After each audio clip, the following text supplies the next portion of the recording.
I'm going to call us to order here. Welcome, everyone, to the Effingham County Board of Commissioners regular meeting, November 4th, 2025. The time is now 5:02 p.m. Madam Clerk, roll call, please.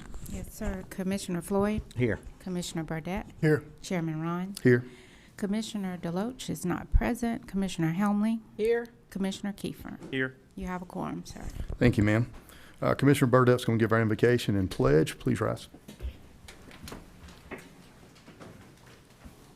Heavenly Father, we are in such appreciation for being able to be here tonight, Lord, and represent our county. I pray you be with each and every one of us, Lord, as we make decisions on behalf of our county, Lord, to give us knowledge and wisdom that's beyond our human ways, Lord, and do good for our county in every way possible. I pray for any of the families that are sick and Commissioner Deloach and his family that are sick tonight or suffering any way, that you'd be with them and be with their health and help them get back to normal, Lord. Lord, we thank you in Jesus' name, amen. Amen. Pledge allegiance to the flag of the United States of America and to the republic for which it stands, one nation, under God, indivisible, with liberty and justice for all.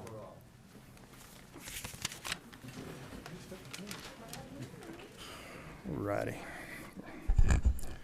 We're going to move into agenda approval. Madam Clerk, is there any changes to our agenda you're aware of? Yes, Mr. Chairman, one change under new business. Item number, find it. Item number 9, consideration to approve to adopt the Effingham County Strategic Plan. The request is to postpone this item. Very good. We're going to postpone that to the November 18th workshop. November 18th workshop. Yes, ma'am. All right. That's the only change, sir. Very good. If no others, I'll entertain a motion. So moved. Make a motion to approve the agenda as presented. Second. Got a motion and a second. All in favor? Aye. None opposed. Motion carries. All right. Audience, we have a little legal matter we need to discuss. We're going to adjourn into executive session for approximately till roughly 5:30, maybe less, hopefully. So with that, I'll entertain a motion to go into executive session. I'll make a motion to go into executive session to discuss personnel, property, and pending litigation. Second. All in favor? Aye. None opposed. Motion carries. See y'all in just a few.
The call us back to order. I apologize, it went a little longer than we stated.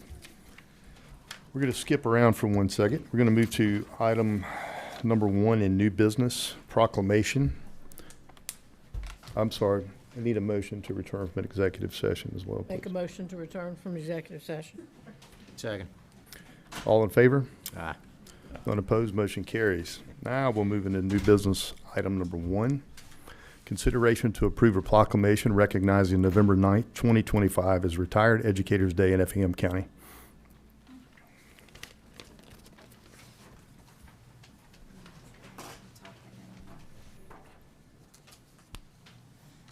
Hello, I'm Debbie Snooks, and I'm the president of Effingham Retired Educators. And I know a few of you, but I don't think I taught any of y'all, and that's just a miracle. Because I taught for over 30 years, and I taught the little kids, so I didn't always recognize them as I got older. But it is an honor to be representing the teachers of our county. We have about 600 retired teachers right now. And we keep being told by the head of our Georgia one that we've got the best retirement around, and my sister says she's kicking herself in the butt all the time that she didn't become a teacher, because she says it is the best retirement. We have about 40-plus active members, and when we had our big banquet in September, we had 60 attended, and that was a big attendance. And we work on a lot of projects. We do our community project is a favorite of mine, the Backpack Buddies.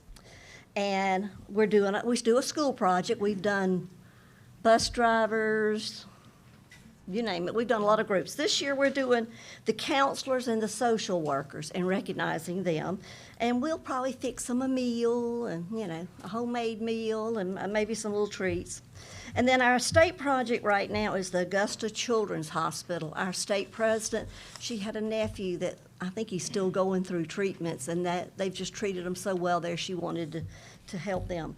We do scholarships. I think we did 4 this last year. And we raise money for it by having door prizes that we buy tickets to, and you'll see some of us buy 3 or 4. It doesn't matter. It's going to a good cause. And we also do bake sales. And let me tell you, some of these new little teachers, they don't know how to bake like some of these ladies that are retired do. And I always tell them, if you make a good cake and it has a reputation of a great pound cake, please make it, because literally they will come up to the table and put their name on what they want right off the bat. And a lot of our folks still volunteer and do things. I know Sandra Moore volunteers a lot, and I've had the joy of going into the STARS program, the daycare at Guyton, and reading to the little kids and doing things with them. A lot of them know me and give me hugs, and of course my granddaughter Madeline loves it. And then I also go to her room in kindergarten and read to her and their class. And I look forward to it. I'm tired, but I look forward to it. I'm glad I don't have to stay, It's fun. I get all the hugs and all the loves. But we are very proud to be here to represent the educators of Effingham County. We're very blessed with a good school system, and I reckon y'all know about that because we keep having people coming into the county. But we appreciate you recognizing us. And we wanted to have a picture made, I think. Ma'am. Yes, ma'am. Just to add to what Ms. Snooks has shared, so what you're doing this afternoon is approving a proclamation declaring November 9th as Retired Educators Day in Effingham County. So Very good. we could get a motion, Mr. Chairman. Yes, ma'am. I'll entertain a motion. Make a motion, we approve the proclamation. Oh, you beat me to I it. was gonna sorry. defer to our I should have let you That's have that one, okay, Beth. that's okay. Don't let it pass Retract. and let her make it. That's right. I should have known. That's quite all right. I'll second a motion. We have a motion and a second. All in favor? Aye. Aye. None opposed, motion carries. We'll let them come up. All right, come on up, ladies.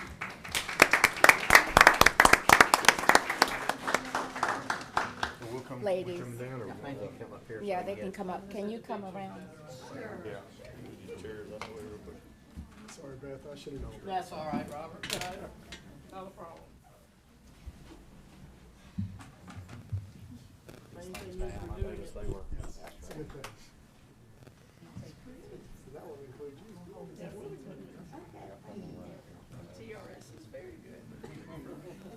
one of us.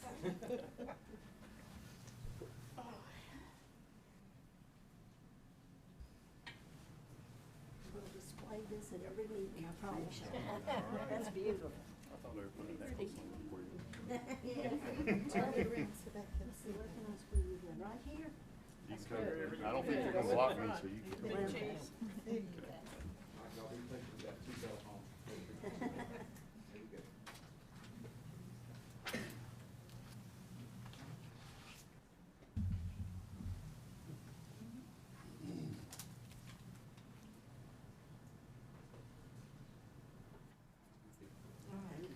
you very much.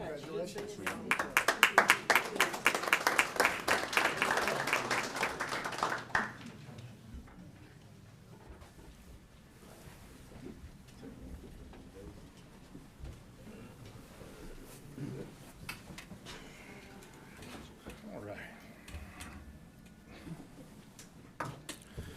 Okay, with that, we're gonna skip around again and move into our planning board.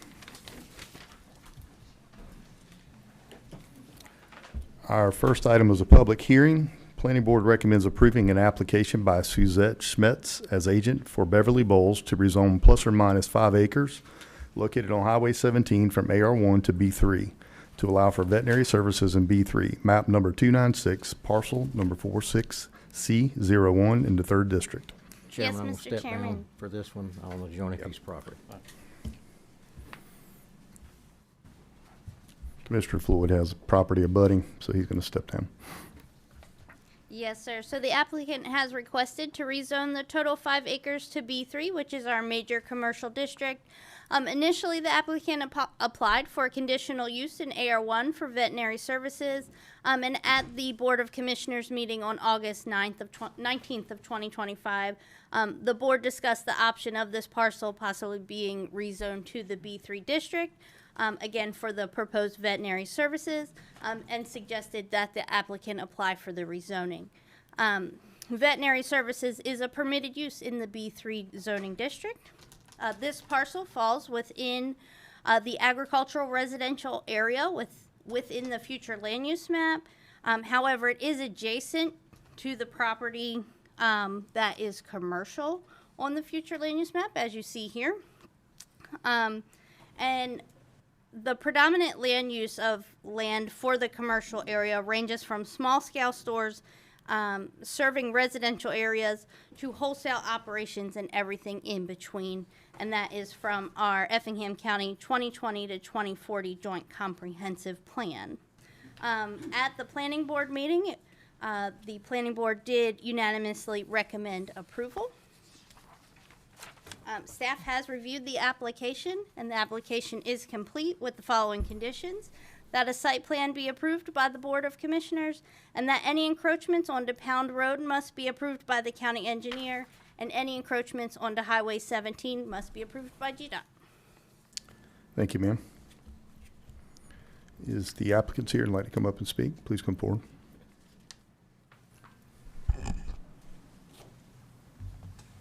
Hello, I'm Dr. Reese Schmetz, owner of Guyton Animal Hospital. I'm purchasing this property contingent on rezoning to B3 to relocate our clinic. We've outgrown the existing building and parking lot, and this property would allow us to build a larger clinic to meet the demands of the growing community. Very good, thank you. Thank you. If anyone here is opposed, please come forward. Being there are none, I'll open up discussion from the commissioners, if any. No, I recall this coming for the conditional use, and I do believe that a proper rezoning is probably the best route. Very good. Any further? No issue. I think we're good. Okay, I very- think it's definitely better in the long run for the applicant. I did have some people bring up some valid points on the traffic.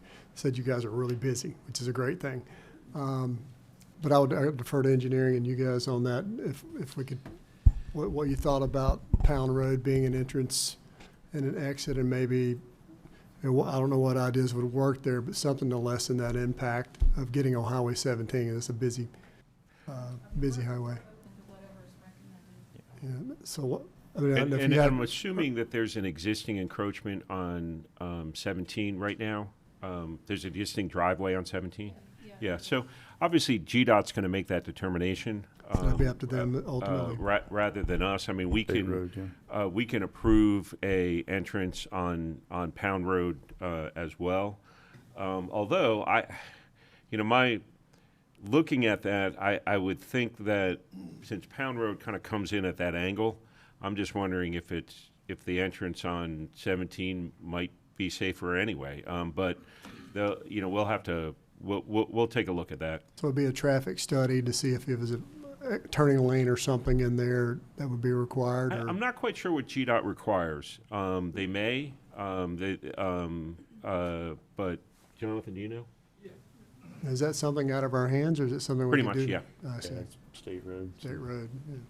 Or what would be required?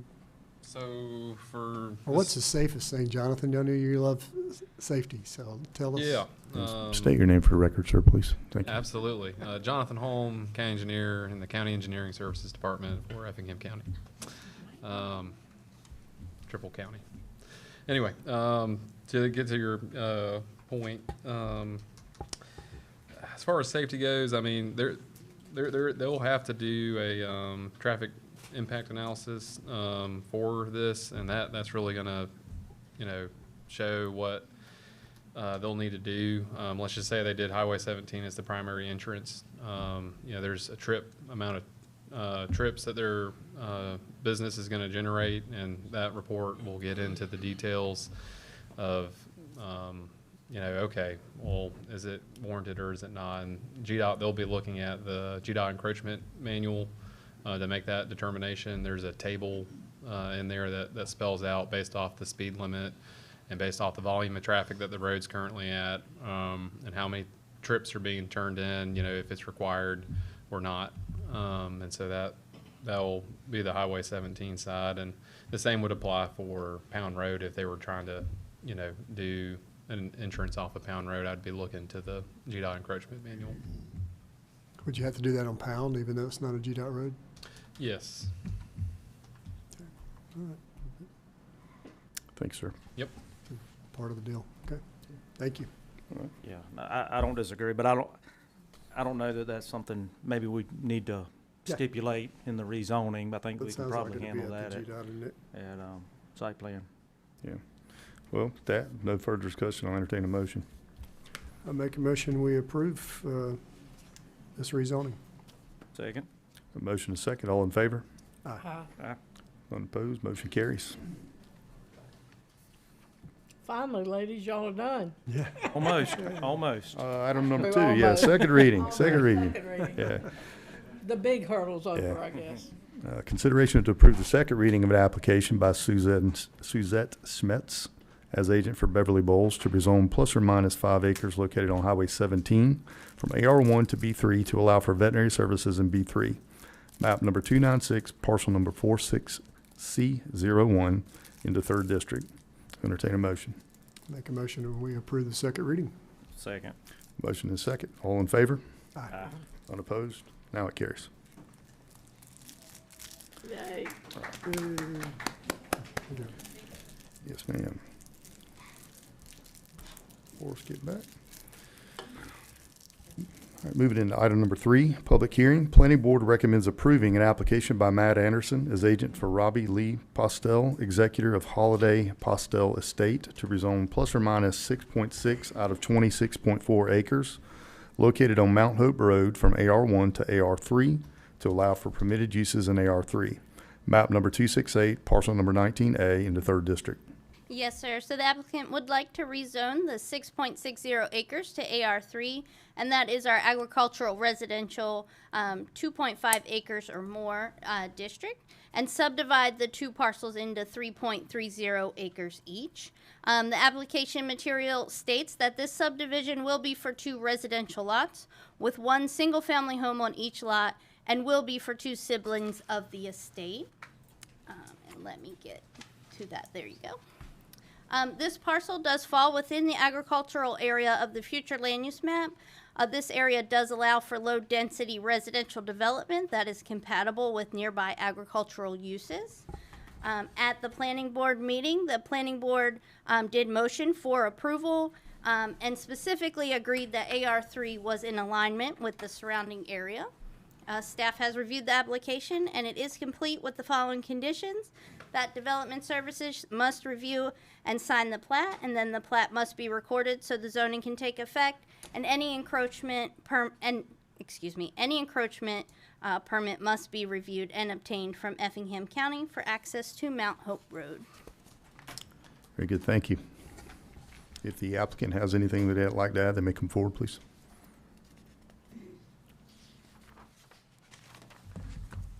Good afternoon. I am Matt Anderson, and on behalf of Robbie Postel, I would like to thank the Board of Commissioners for considering this request for a rezone. I'll just add to a couple of points that the family has owned this property since 1954. There are 8 heirs to the 26.4 acres, breaking it down to 3.3 acres for each heir. There are 2 heirs that I am representing tonight, Robbie Postel and Kurt Neal, who wish to divide their portions from the estate, equaling the 6.6 acres, the need for the 6.6 acres to be rezoned. Both lots are going to be conforming to the AR3 zoning based on the development standards. This farm is 5 miles north of Guyton off of Mount Hope Road. And Mr. Robbie Postel and Kurt Neal are actually grandchildren of the Holiday Postel family. Their father and mother are true heirs to the estate, but they've inherited their heirs to the estate. And their names are Eddie Postel and Ahmeda Postel. We are currently in a position to go forward with the survey once you guys consider this request, and we appreciate your consideration. Thank you. Thank you, sir. If anyone here is opposed, please come forward.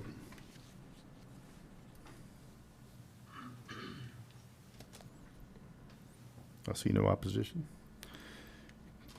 Anything from the commissioners? Nope. If not, I'll entertain a motion. Make a motion that we approve the rezoning. Second. That motion is second. All in favor? Aye. None opposed, motion carries. Item 4, consideration to approve the second reading of an application by Matt Anderson as agent for Robbie Lee Postel, executor of Holiday Postel Estates, to rezone plus or minus 6.6 out of 26.4 acres located on Mount Hope Road from AR1 to AR3 to allow for permitted uses in AR3, map number 268, parcel number 19A in the 3rd District.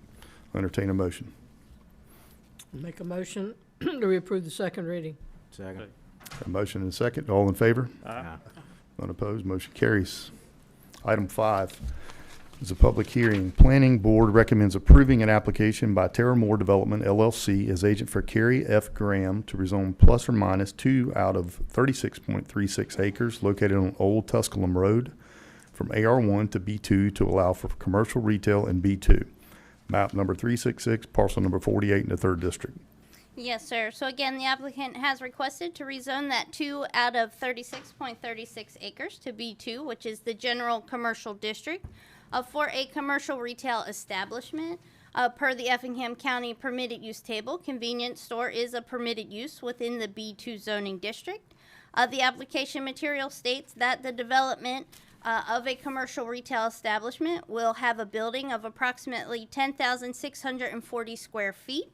And it will be on a private well and septic system. The future land use map for this area is agricultural residential. The predominant land use within this area is for single-family and multifamily dwelling units organized into general categories of net density. However, at the October 14th, 2025 Planning Board meeting, the motion was made for approval, and it did carry 4-1 with 1 opposing. And the reason for the opposition was that it did not align with the future land use map. Staff has reviewed the application, and the application is complete with the following conditions: that a site plan must be approved by the Board of Commissioners, and again, any encroachment onto Old Tusculum must adhere to the Effingham County Access Management Policy and obtain an encroachment permit. Thank you. If the applicant is here, would like to come forward, please come forward. Yes, sir, Mr. Chairman. Josh Yellen here tonight on behalf of Terramore Development. From the development team, we have Mitchum, who's part of the development team, and then Pete, who is the project engineer. And between the three of us, we can answer any questions that y'all may have. I do want to thank staff, obviously, for their work on this petition. As was mentioned at the planning board, this was recommended for approval by a vote of 4-1. This is a unique site, I should say, and part of the master plan for the county, and this is why we update master plans periodically to make sure that the master plan guiding county decisions is in line with current development. What's unique about this site is that it's at the intersection of Highway 21 and Old Tusculum. That's actually the intersection of two truck routes within the county, and it's an already signalized intersection. This site is one of these sites where personally I believe it may have slipped through the cracks in terms of the master plan. It's at a lighted intersection. This is an ideal site for B2, not for B3, for the heavy business, but for a B2 light business. As mentioned, it's on the two major arterials, and we are only seeking to rezone 2 acres of the 36 acres that encompass this track. And so, as was recommended by the planning board for approval, we are happy to answer any questions that you may have, but would also respectfully request that you approve of today's rezoning request. Thank you. Any questions? Yeah. Okay. Thank you. If anyone here is opposed, please come forward.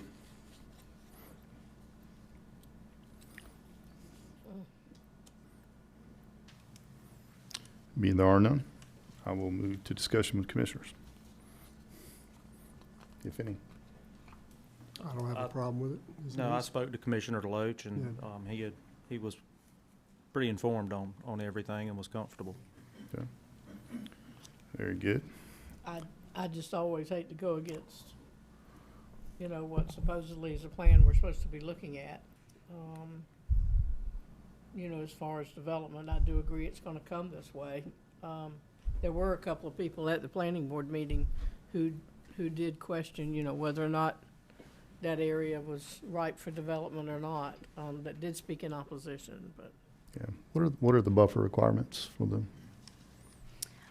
So between commercial and residential would be 30 feet. Okay. Very good. All right. With that, I'll entertain a motion. I'll make a motion, we approve the request. Second. I have a motion and second. All in favor? Aye. Motion carries. Item number 6, second reading, consideration to approve the second reading of an application by Terramore Development LLC as agent for Carrie F. Graham to rezone plus or minus 2 out of 36.36 acres located on Old Tusculum Road from AR1 to B2 to allow for commercial, retail, and B2. Map number 366, parcel number 48 in the 3rd District. Entertain a motion. Make a motion to approve the second reading. Second. Have a motion and second. All in favor? Aye. None opposed, motion carries. Item number 7 is public hearing. Planning Board recommends approval of an application by David Hildebrandt as agent for Teresa Hildebrandt to rezone plus or minus 6.35 acres located on Little McCall Road from AR1 to AR1 2 and AR2 to AR3 to allow for permitted uses in AR3. Map number 391, parcel number 17 and 18 in the 4th District. Yes, sir. So I'm going to pull up the plat because I think it's a little easier to explain with that up. So the applicant wants to rezone 6.35 acres to AR3. This application is for a subdivision and a recombination, as you can see on the plat. So map parcel 391-18A, which is, as I'm looking here, it is here down at the bottom. So will be subdivided into 2 parcels with parcel 2 at the top being 3.14 acres. So this will be AR3, and then this portion here will be combined with this portion, and this as a total will also be AR3, while the larger portion in the center will stay AR1. So the 6.35 is a total of parcel 2 and this parcel down here at the bottom.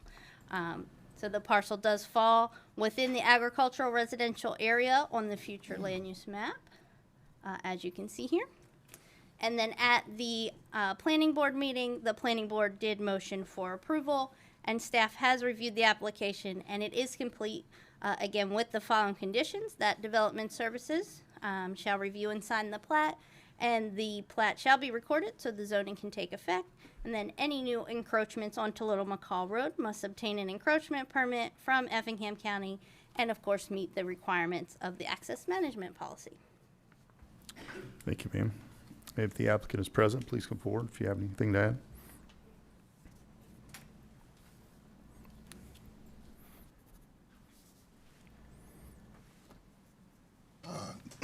David Hildebrandt. I'm here for any questions. I don't have any. Do I have any? Nothing. Good to go. If anyone here is opposed, please come forward.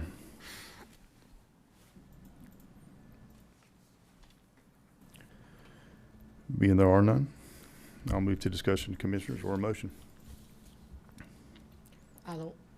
This to me is just putting together. I like to see larger acre parcels, which is 3-point-something acres, and fits right in with the AR3. So no challenges for me. Very good. Well, I have no anyone? it's, So I'll entertain a motion. Then I'll make a motion to approve the rezoning. second. We have a motion and a second. All in favor? Aye. None opposed, motion carries. Item number 8, second reading. Consideration to approve the second reading of an application by David Hildebrandt as agent for Teresa Hildebrandt to rezone plus or minus 6.35 acres located on Little McCall Road from AR1 to AR2 and AR2 to AR3 to allow for permitted uses in AR3, map number 391, parcel number 17 and 18A in the 4th District. I entertain a motion. Make a motion to approve second reading. Second. I have a motion and a second. All in favor? Aye. Opposed, motion carries. Item 9. Planning Board recommends approval of an application by Kern and Company, LLC, Chad Zitzrower as agent for RB Baker Properties, LLC, to rezone plus or minus 114.79 acres located on Old Augusta Road south from R1 to LI to allow for permitted uses in light industrial. Map number 476, parcel number 4A in the 5th District. Yes, sir. So the proposed zoning is light industrial. At the October 1st, 2024 Board of Commissioners meeting, the board did deny a rezoning for this property. At that time, it was just for industrial because we did not have the light and heavy industrial separation. Specifically at that point, they felt that allowing the industrial zoning up to Chimney Road did not fit the area. However, a DRI was completed for this development in 2024, and the Department of Community Affairs found that the development was consistent with the adopted comprehensive plan that we currently have in place. The development will be served by Effingham County Water and Sewer, and the proposed warehousing will no longer, at this point, be considered a spec building, as the developer does have a tenant for the first phase. And let me get you. The application materials state that the industrial development will be for warehousing distribution. This is a permitted use now in the light industrial per the Effingham County permitted use table. This parcel, as you see here, is located within the industrial area on the future land use map. This area is for land that is dedicated to manufacturing facilities, processing plants, factories, warehousing and wholesale facilities, mining and mineral extraction activities, or other similar uses. Furthermore, light industrial includes warehousing and distribution, trucking, and small-scale assembly and manufacturing, and that is page 36 of our 2020 to 2040 Effingham County Joint Comprehensive Plan. So at the October 14th, 2025 Planning Board meeting, there was a motion for approval. However, there were some added conditions that any buildings facing Old Augusta Road must have the truck courts in the rear of the buildings, that the site plan shall include an additional buffer information, as you'll see when we get to the concept plan. And then this was second by Mr. Jake Patrick. And it did carry 4-1. Mr. Kessler was opposing, and that discussion did center around Old Augusta being a truck route and the access to the site. So as you see here. So staff has reviewed the application, and it is complete with the following conditions. A site plan, again, must be approved by the Board of Commissioners. All buffers must adhere to the Effingham County the Effingham County Code of Ordinances, Section 3.4, buffers. Site development plans must comply with the Effingham County Water Resource Protection Ordinance, Stormwater Management Local Design Manual, and Chapter 34, Flood Damage Prevention. Based on the parcel's location, extra best management practices and requirements must be followed as agreed upon between Effingham County and the City of Savannah. Any buildings that face Old Augusta Road, the truck court shall be in the rear of the building, and the site plan shall clarify any additional buffers.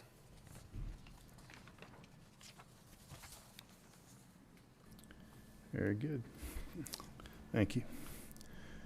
Chelsea, the plans that I see here Yes, sir. in our packet aren't the most recent ones. I just forwarded those to you. Could you please put those on the screen? And if the applicant's here, please come forward. I believe there was a couple options. Yes, and this may be the next. And we have hard copies, I believe, in front of us. Yeah, I forwarded them to the commissioners. I've got one right here. You want me to wait?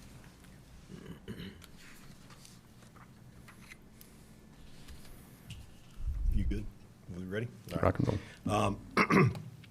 Thank you, Mr. Chairman. Robert McCorkle here on behalf of both R.B. Baker, the property owner, as well as North Point Industrial, the developer.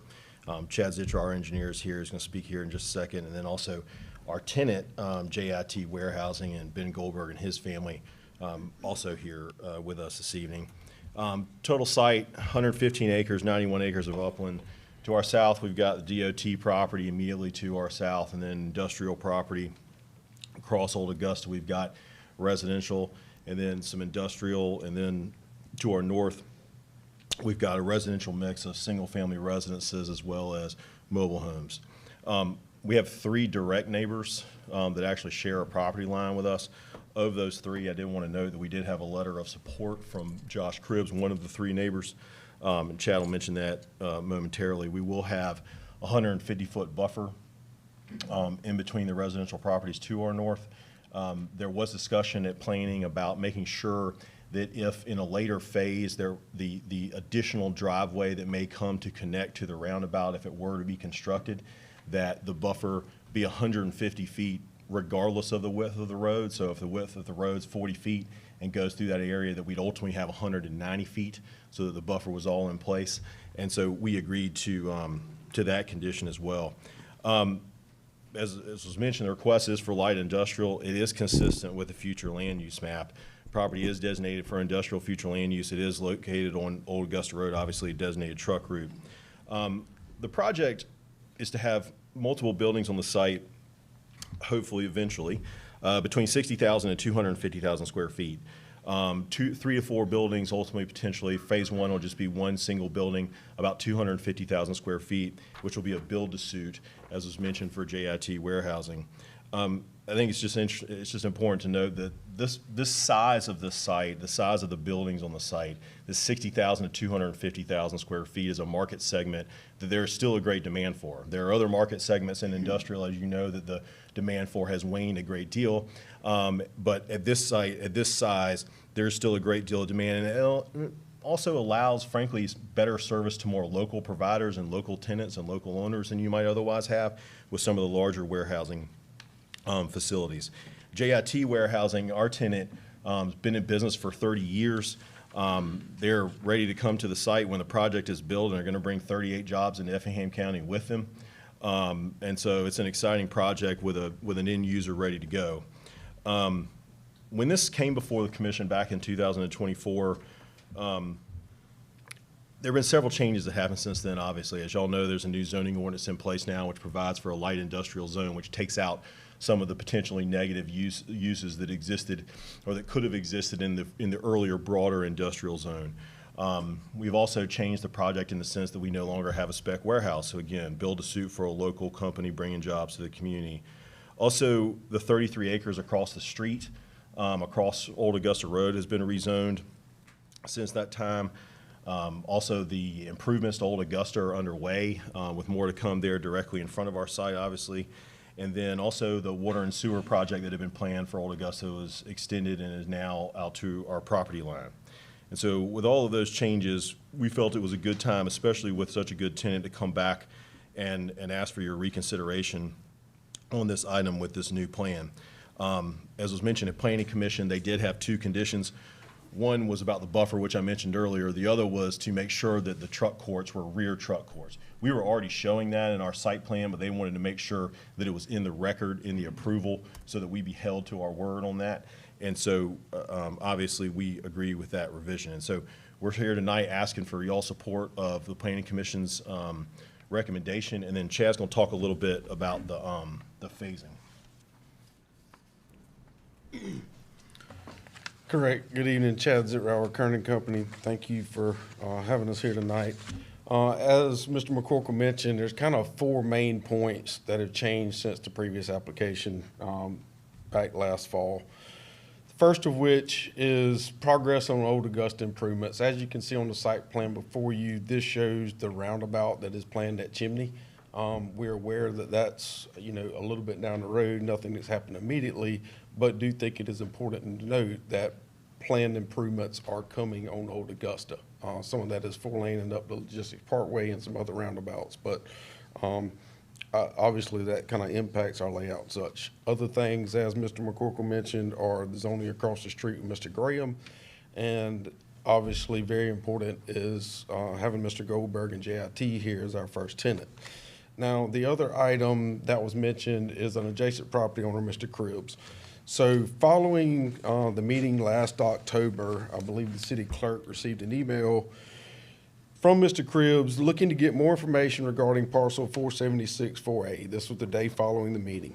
I'd also like to give my input on that parcel since I'm the property adjacently north on 476-5. I was not aware of the board meeting regarding that parcel and was not aware of the rezoning.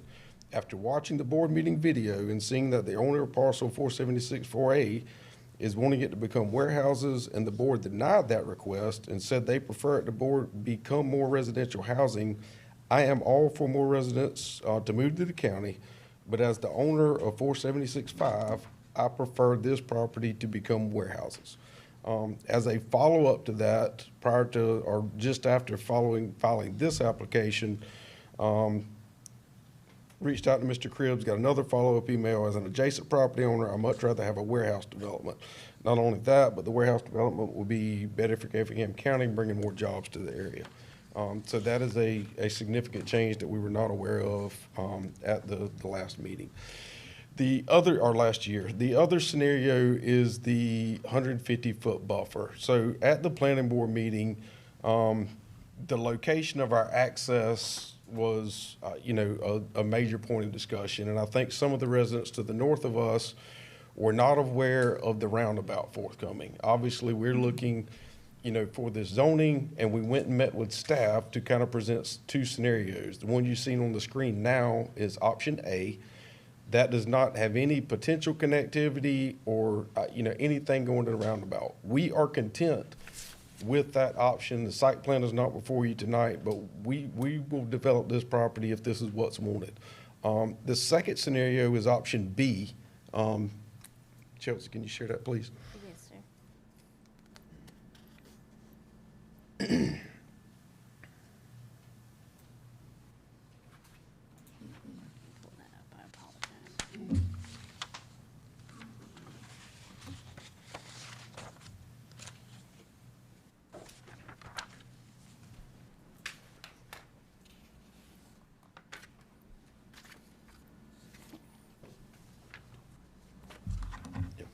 And this scenario basically shows the ability to connect that roadway to the roundabout when that roundabout is constructed, which our understanding is, 4 or so years out. We reserve that property, we won't develop over it. We don't have we're not saying we're doing that today, but we have the ability to make that connection, and we leave the 150-foot buffer between our development and the roadway. Again, the site plan is not before you for action tonight. We're open to either option. We want to work with the county. We want to work with staff. Staff's opinion is this is kind of the best case scenario, and this provides the 150-foot buffer that the planning board requested. We have presented this to Mr. Gunn, the adjacent property owner. Spoke with him today, let him know what was going on.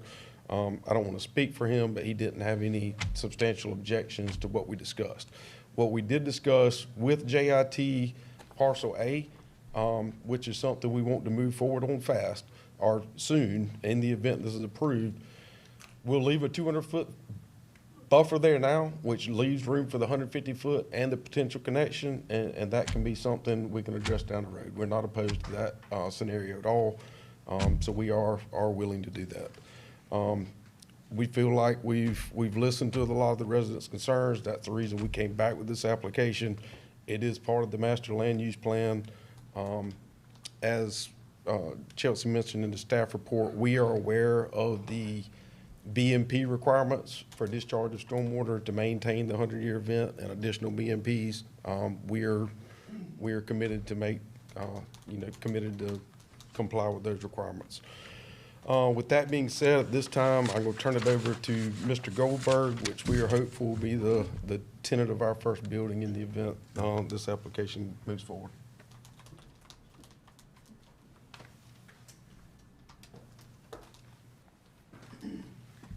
Hello, I'm Ben Goldberg. I own JIT Warehousing and Logistics. We're a local family-owned business. My 2 daughters, they run the company, and I oversee the running of it. And we're wanting to expand the company, and we would like to expand it here in Effingham County and bring the additional jobs to the area.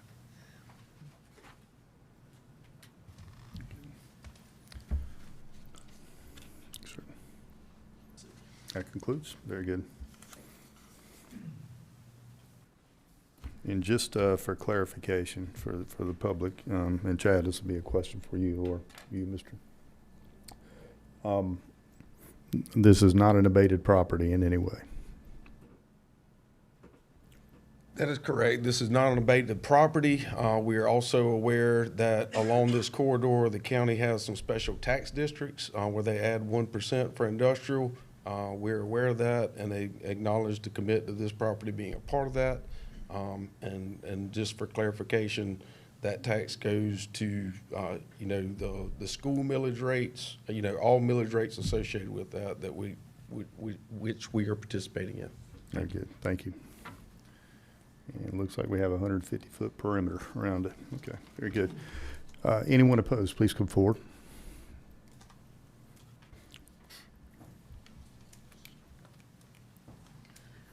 My name is Sarah Bloodsworth. I live at 120 Deerwood Court. I'm one of the 3 neighborhoods that's right next to this property. I'm just asking y'all to consider the quality of life of the residents that are going to be right next to this property. I've lived in that house since 2012, and I've seen the warehouse building and encroachment, and I know that that fits the plan that y'all have had, but also there are residents and neighborhoods in that area. So I would invite each of y'all to come over to my house and sit on my back porch and listen to the noise from the truck traffic. And so I'm asking y'all to protect the quality of life of the residents that do live in that area. Thank you, ma'am. Is there anyone else? Yes, I'm Ren Blaylock with North Point Industrial, and I would like to add, and I appreciate the opportunity to come back, I would like to add something that I think is extremely important, is Mr. Goldberg and his family will actually own this parcel.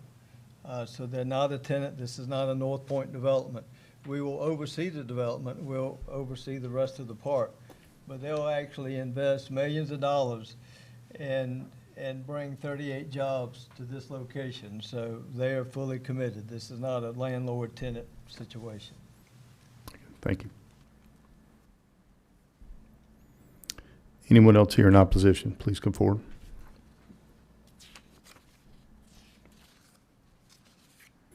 Being there are none, I'll close the public hearing and turn it over to the board. Well, I got a couple comments. I like what they come back with. I like the fact that we've got a company committed that is well known in the area. So that's a great point to have, and great to have in Effingham, I think. Somebody we know. What to cover her concerns, is there a possibility for like a berm screening? I know we've done that a lot, and since it is a truck route, I wouldn't ask for something giant. Maybe something, a planted berm of some sort, so you have some screening and some noise protection there. And another thing I would comment on is I love the fact that it's in the back of the buildings already. So that for would be my biggest clarification, are you concern. referring to the berm along Old Augusta or to the Correct. property to the Old north? Augusta, where the big neighborhoods are, right there. Correct. So ideally, we'd like to keep like 100-foot minimum, kind of preserved in that natural buffer. I mean, the natural existing vegetation, but yes, we could do a small berm within the remaining area. The only thing about that is it looks like a lot of it's cleared already in the middle of it, and you can have some opening there. Just some thoughts of stuff we've done in the past. Just to jump in, and I've considered that, and I think there's a huge elevation difference. That neighborhood is, I don't Is know. it higher or lower? Higher. The neighborhood's much higher. Much higher? I just wonder, I looked at that, but then I considered taking out existing vegetation to put the berm in, probably It's would be more detrimental. It could be. But, It's it's the worth, only thing is that, the trees won't block the noise. yeah. I'm not sure how thick it Yeah. is. It may be thick enough. I mean, just putting that out there, to the young lady's point earlier. So to clarify in your buffer ordinance, we're actually allowed to reduce the width of the buffer if we erect a berm. What we can commit to today is we will have a 150-foot berm regardless of, 150-foot buffer, regardless of whether we incorporate a berm or not. Because there is some undulation and there kind of is an existing berm there when the road was put in, that's already heavily vegetated. And quite frankly, I think it'll remove some of what's there to protect now. And we have the truck courts behind the building, which is already Right. Like I say, it's kind of a We'll commit to toss-up the there. 150-foot buffer regardless of berm or not, if that Okay. works. And there, now correct me Now if you'd I'm- have to I'm look wrong, at it I don't and- have the ordinance in front of me. Any cleared area in that buffer, you have to do something to bring that 100%. We up. have to bring that up to There is standards gonna that be it's cleared. changes to that buffer. Yes. I And just we don't know can, what we would can be- make sure we clearly address that in the event this moves forward before the site plan comes before the That'd be my commission. biggest concern, just protecting that area. And like I say, I know it is a truck route, but still, you're gonna have that visibility, the noise, and Yeah, because you have JIT pretty much dead center of the, and this is concept, I know, but pretty much in the dead center of the first opening. Correct. So there's two existing openings and decel lanes along the Right. roadway. And that building, it's really related to where the second access is, and that one just kind of fits there. And Correct.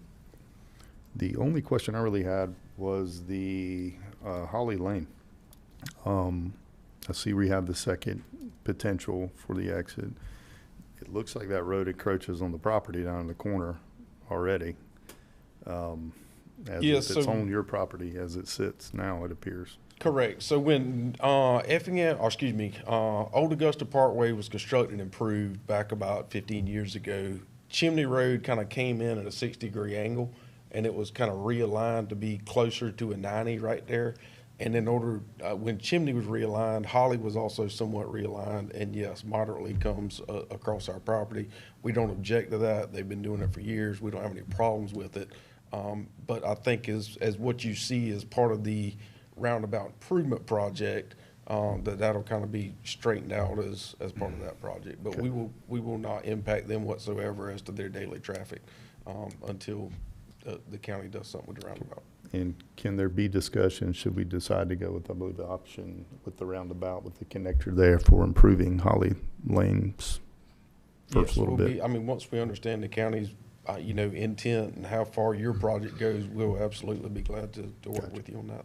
Perfect. Thank you.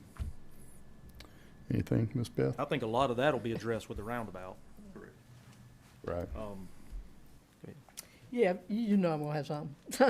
I think as it looks, I mean, I know they're trying to meet all of the objections, and I think it is a better thing. But one thing that hadn't changed is we're destroying our wetlands. And this is right here on the Savannah River, one of the main areas, and we're destroying it. We've already destroyed a lot of it, that I would have been against too. I mean, every time I drove, I come home that way a good bit, and I'm in that side of Rincon.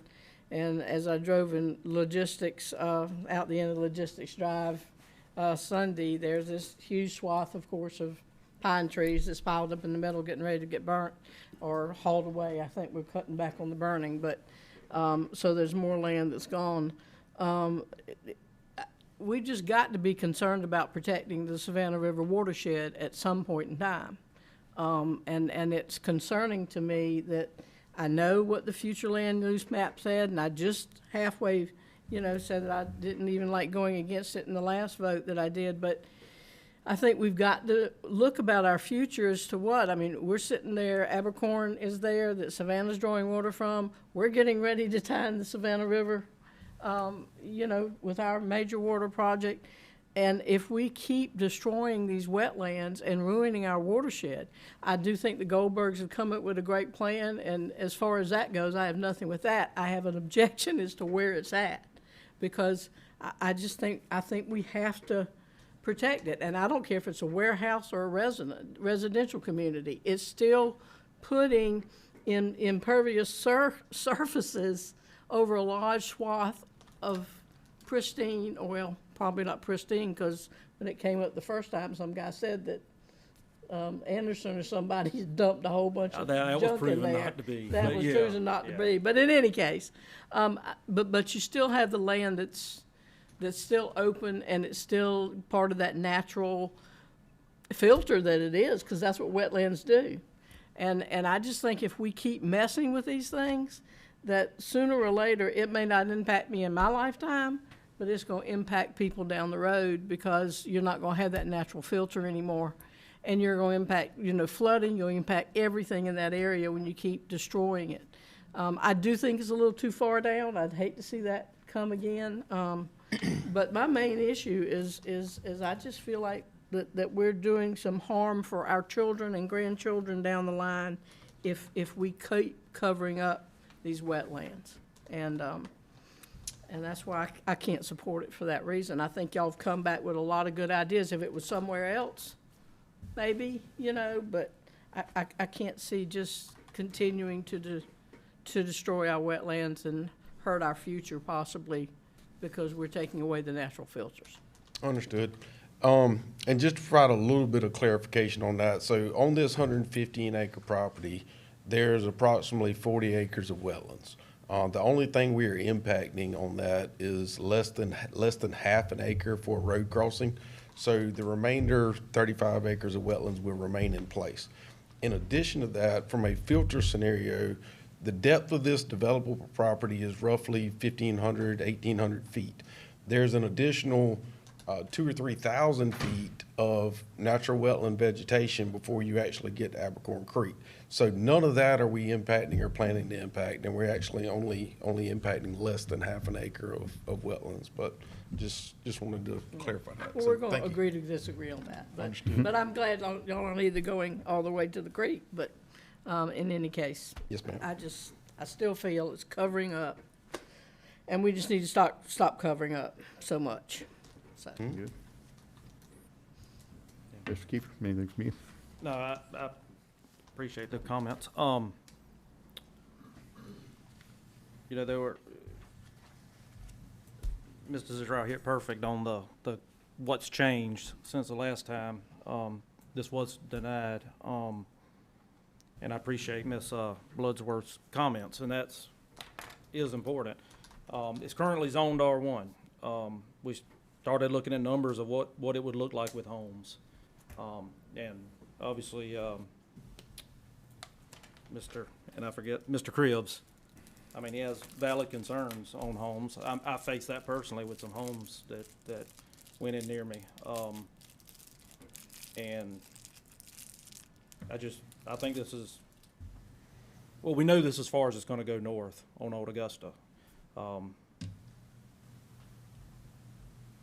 You know, it's,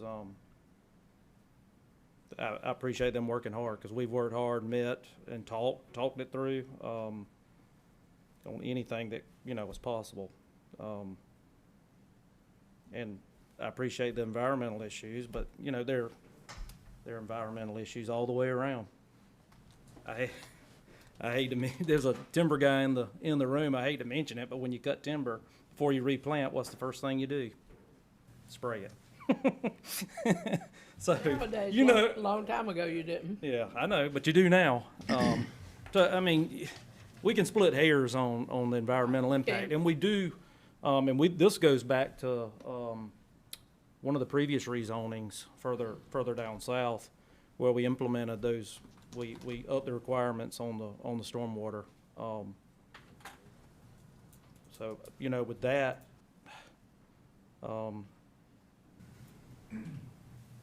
you know, that's it. Have any more public hearings on it? Any more comments? No, I appreciate the larger buffer, and, you know, the fact that there's a lot of highlands there. If it doesn't go warehouse, it's gonna be homes. I mean, or it could be homes. I can't just tell a property owner, well, you can't do nothing.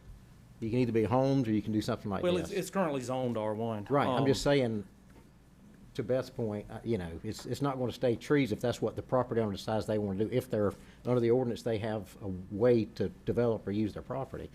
I'd still I say- understand 100%. Still say you got there's got to be a point where we have to start thinking of the future. And, I do. and not just what's going to happen. Like I said, I wouldn't care if it was houses or warehouses right. or whatever. That part's irrelevant to me. I do You're wanna still talk- covering up. And there may be still a covering up. discussion on, you know, how do you do that? Because unless you buy the property Well, at and that market may rate, be something that we need then- to start as some kind of fund that we can buy some of this and property. maybe so. That's I actually would done in some definitely areas, you entertain know? that. But I do want to talk more about the connectivity to the roundabout, how we can, you know, ensure that happens when the roundabout's in, you know, if this is approved. As far as making sure the funding's there, I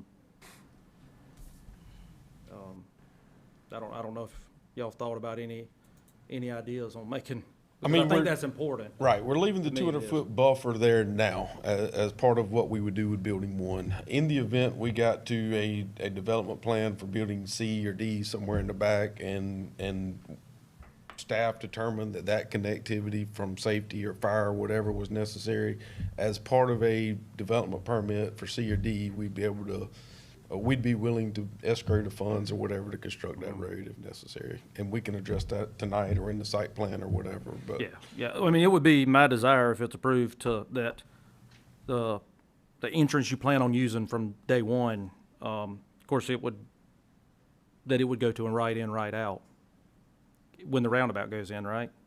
So it's my understanding as part of the county access plan that you're taking every driveway from Logistics Parkway to up past C1 to a right in, right out. And when all of the other entries are converted, then yes, we're willing to make that commitment as well. Quite frankly, as part of the county access plan, as I understand it. Yeah, but what that future road would do is possibly keep them from being northbound traffic. Correct, yes. Which, And I think in this case, because we have it planned as it doesn't get to 4 lanes until you get to the roundabout at Logistics Parkway. And so we would probably do right out. We may allow left in, depending on the distance from the roundabout, as long as it's a 2-lane. But we would have, but we do currently carve out Old Augusta Road as limited access in our access management policy. how do you think we can best assure that when that roundabout is installed, that we do move forward with this other road in the back tying into the roundabout, just to make sure it happens? Oh, you talking about Holly Lane? Yeah, yeah. Oh, yeah. Is that We're okay. you know, I think we're committed on the design on that, right? I mean, we haven't done the final design because we're doing it in order, but I think, my understanding, that's the plan. Yeah, Jonathan Holm, county engineer. So right now, Old Augusta, there's 3 phases. We're doing Logistics Parkway roundabout first. Then we're moving into 4-laning from Logistics Parkway to 21 with other roundabouts as well. And then the 3rd phase is the Chimney Road, Holly Lane, Old Augusta roundabout. And then it would also include the driveway improvements for drainage, and also restricting, entrances at that time as part of the phase 3. So it'd be really from Logistics Parkway up to the Chimney. That's when we would be addressing all those. And yes, Holly Lane, as he said, would be tied into the roundabout.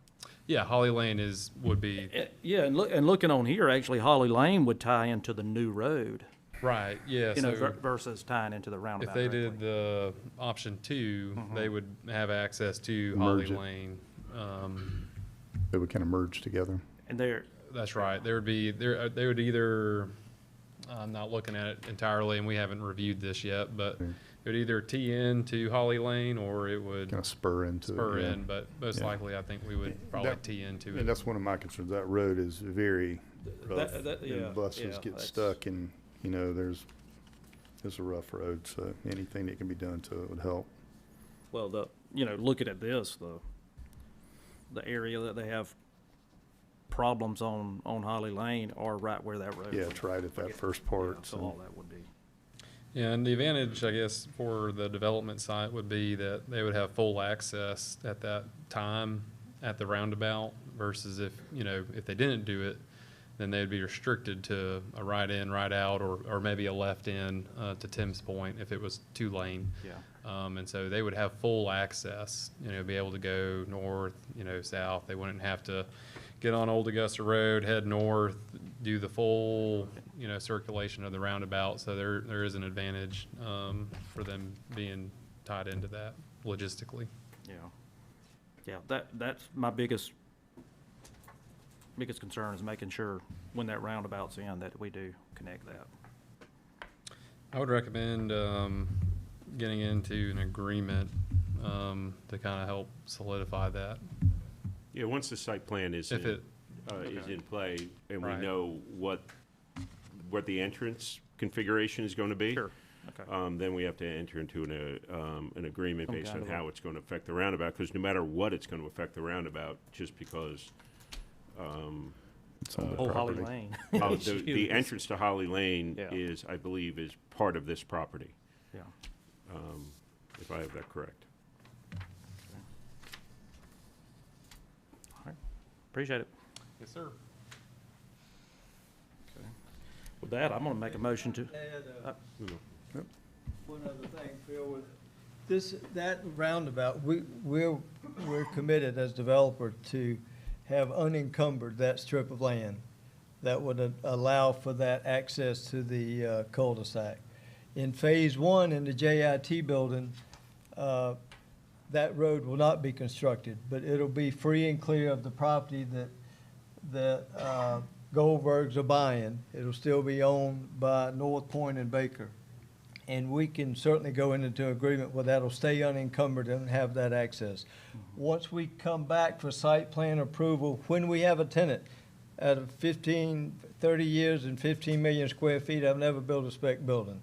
Till we have a user, we don't build. And if that time comes, which I don't see that in immediate future, we will have to come back for site plan approval, at which time that cul-de-sac will probably be a better vision of what's going to happen, and then we can enter into an agreement to build that road if staff needs it. So. Good. Thank you. No further discussion. I'll entertain a motion. Okay.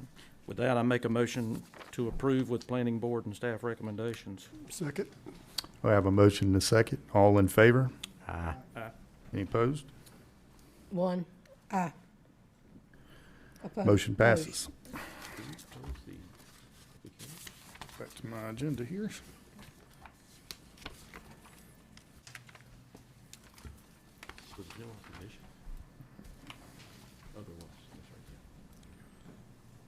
Okay, moving to the second reading.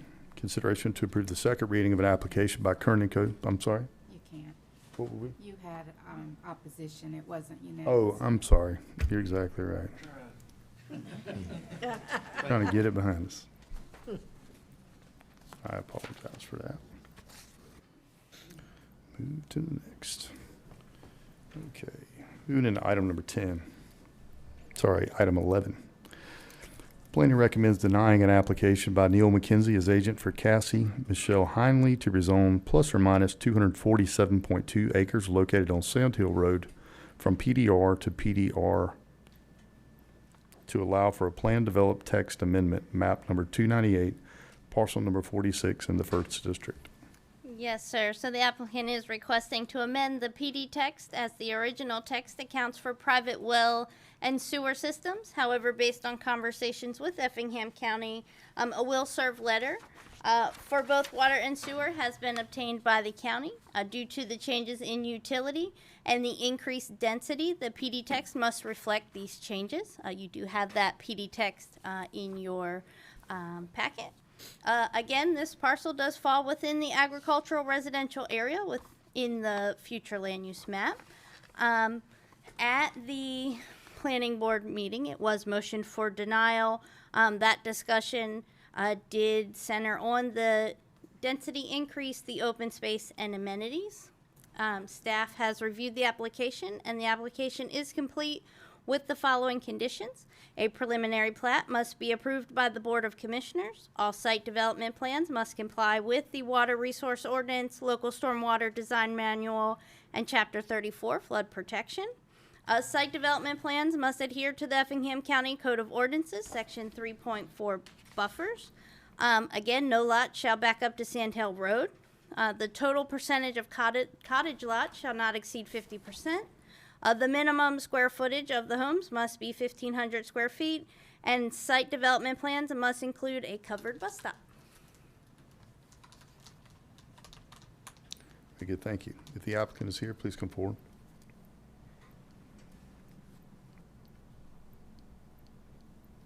Good evening, Mr. Chair. Josh Yellen here again, this time representing Greenland Development, and we have with us from Greenland Mr. Brett Bennett, along with Neil McKenzie from Coleman Company, the project engineer. Part of the discussion from the Planning Commission meeting, I think, was related to the fact that this was approved previously and was coming back before them with it being a new Planning Commission board. Right or wrong, some of them felt, hey, we didn't review this the first time, why is it coming back before us the second time? But the plans that you're seeing before you are, in essence, substantially similar to what was brought before you in October, November, December of last year. And at those meetings, it was brought to our attention that there was a desire from the county to extend public utilities to this site and to this area. And so for the past year, this wasn't a delay on the part of the developer to come back with a site plan. It's been a year of work on this project to see about the feasibility for public utilities. And so we are currently working on a development agreement that we think will be back before you at the next commission meeting to formalize that relationship. But I think the blessing and the curse of having a planned development is that anytime we want to make changes, we do have to formally come before you for approval. And so what we are asking for today is to build into the zoning for this property. We're not seeking a rezoning, to make that clear. We're also not seeking to change any of the conditions that were put on the property from last year. All of those are remaining intact. They're already built into the ordinance. What we are trying to do is build in option 1 and option 2. Option 1 being this site is on private water and private sewer with the corresponding site plan. Option 2 being it's served by public water and public sewer. And because of the changes in the utilities, that does necessitate changes in the site plans, but we're trying to make this PD text as comprehensive as possible so that y'all can decide which option you want to select. This applicant could have already come forward in this year before with the private systems in place. We could have come back with a site plan. That site plan would have been in accordance with what was previously approved. We think the public option might be better, but that's for y'all to decide. But we want to make sure that we keep the options open so that the two options are in fact on the table. What we are showing here is one of the revised site plans. And so this revised site plan does demonstrate what this site would look like with the public systems. And part of this is built into the development agreement, and part of it's built into the ordinance. It's important to note, and what was articulated previously, that there are no lots backing up to Sandhill. That was very important, and you can see the massive amount of setback that's built in, both from the buffer and then from the location of amenity space and ponds at the front of the property to really give this an enhanced buffer requirement. It's also important to note that as part of the development agreement, what is being shown, I'll say, at the bottom of the screen in red as amenity area, part of that property and that portion highlighted in red was intended to be donated to the county as part of the development agreement. This could be used for future amenity space and rec space for the county, and we really thought it was important to show on this plan that this is about a 10-acre site, so we wanted to show what could fit there. We have 2 baseball fields and a soccer field that's on there. Not saying that that's the intended use of the site, but just want to make clear that there are amenity areas that can be utilized by the county. And so we do appreciate y'all's consideration tonight. I know that there are a lot of agenda items related to this property, and that is intentionally done, as mentioned, because we are looking for an approval for the PDR text amendment, which gives us both options, followed by the 2 site plans, one for each option. I may have confused some of y'all with that summary of what's happened to date, but we do have the right group of people here to answer questions if you have questions about the logistics and the development of this site, and I'm happy to answer what questions I may. So thank y'all. Thank you. If anyone here is in opposition, please come forward.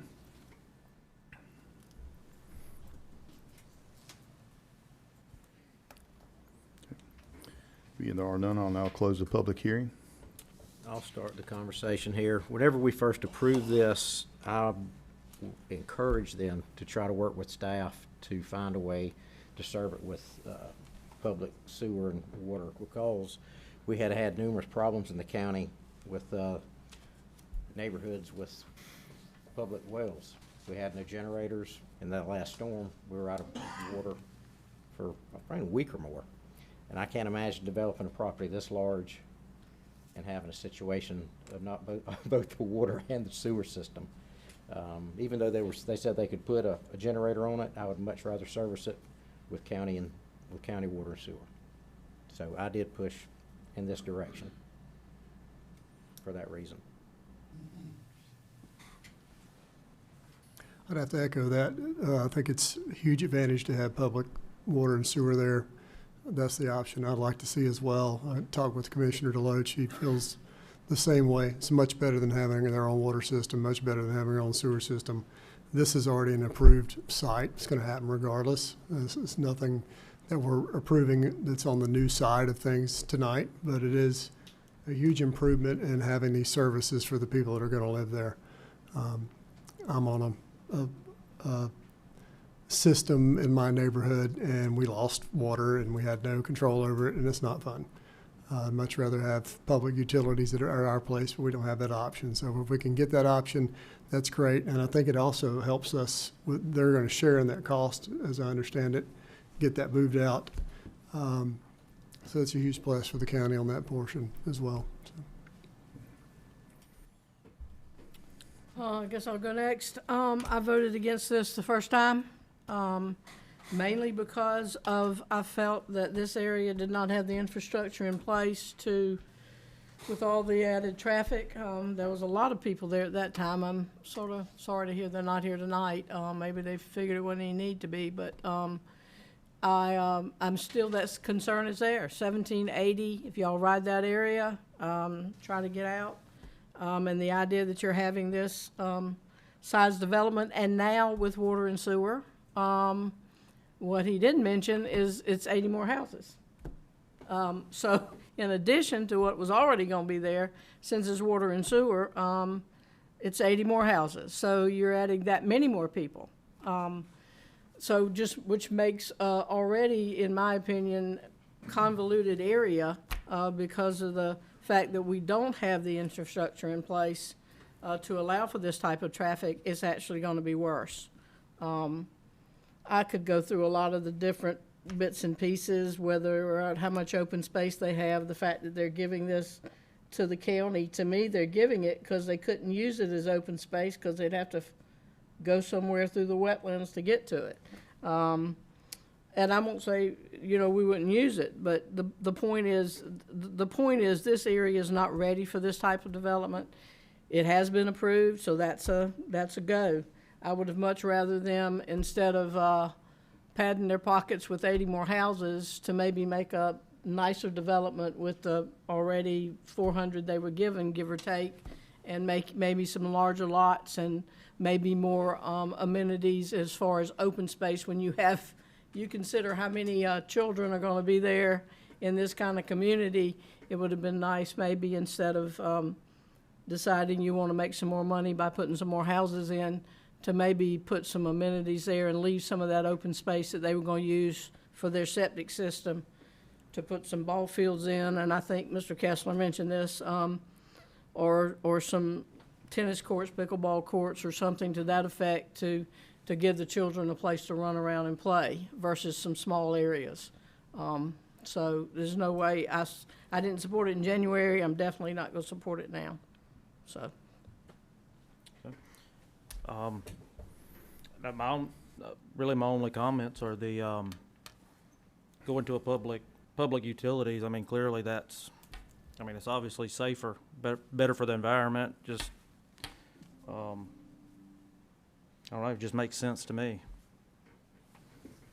I guess the only question I have with the public utilities is who's covering the cost of bringing the services to the property?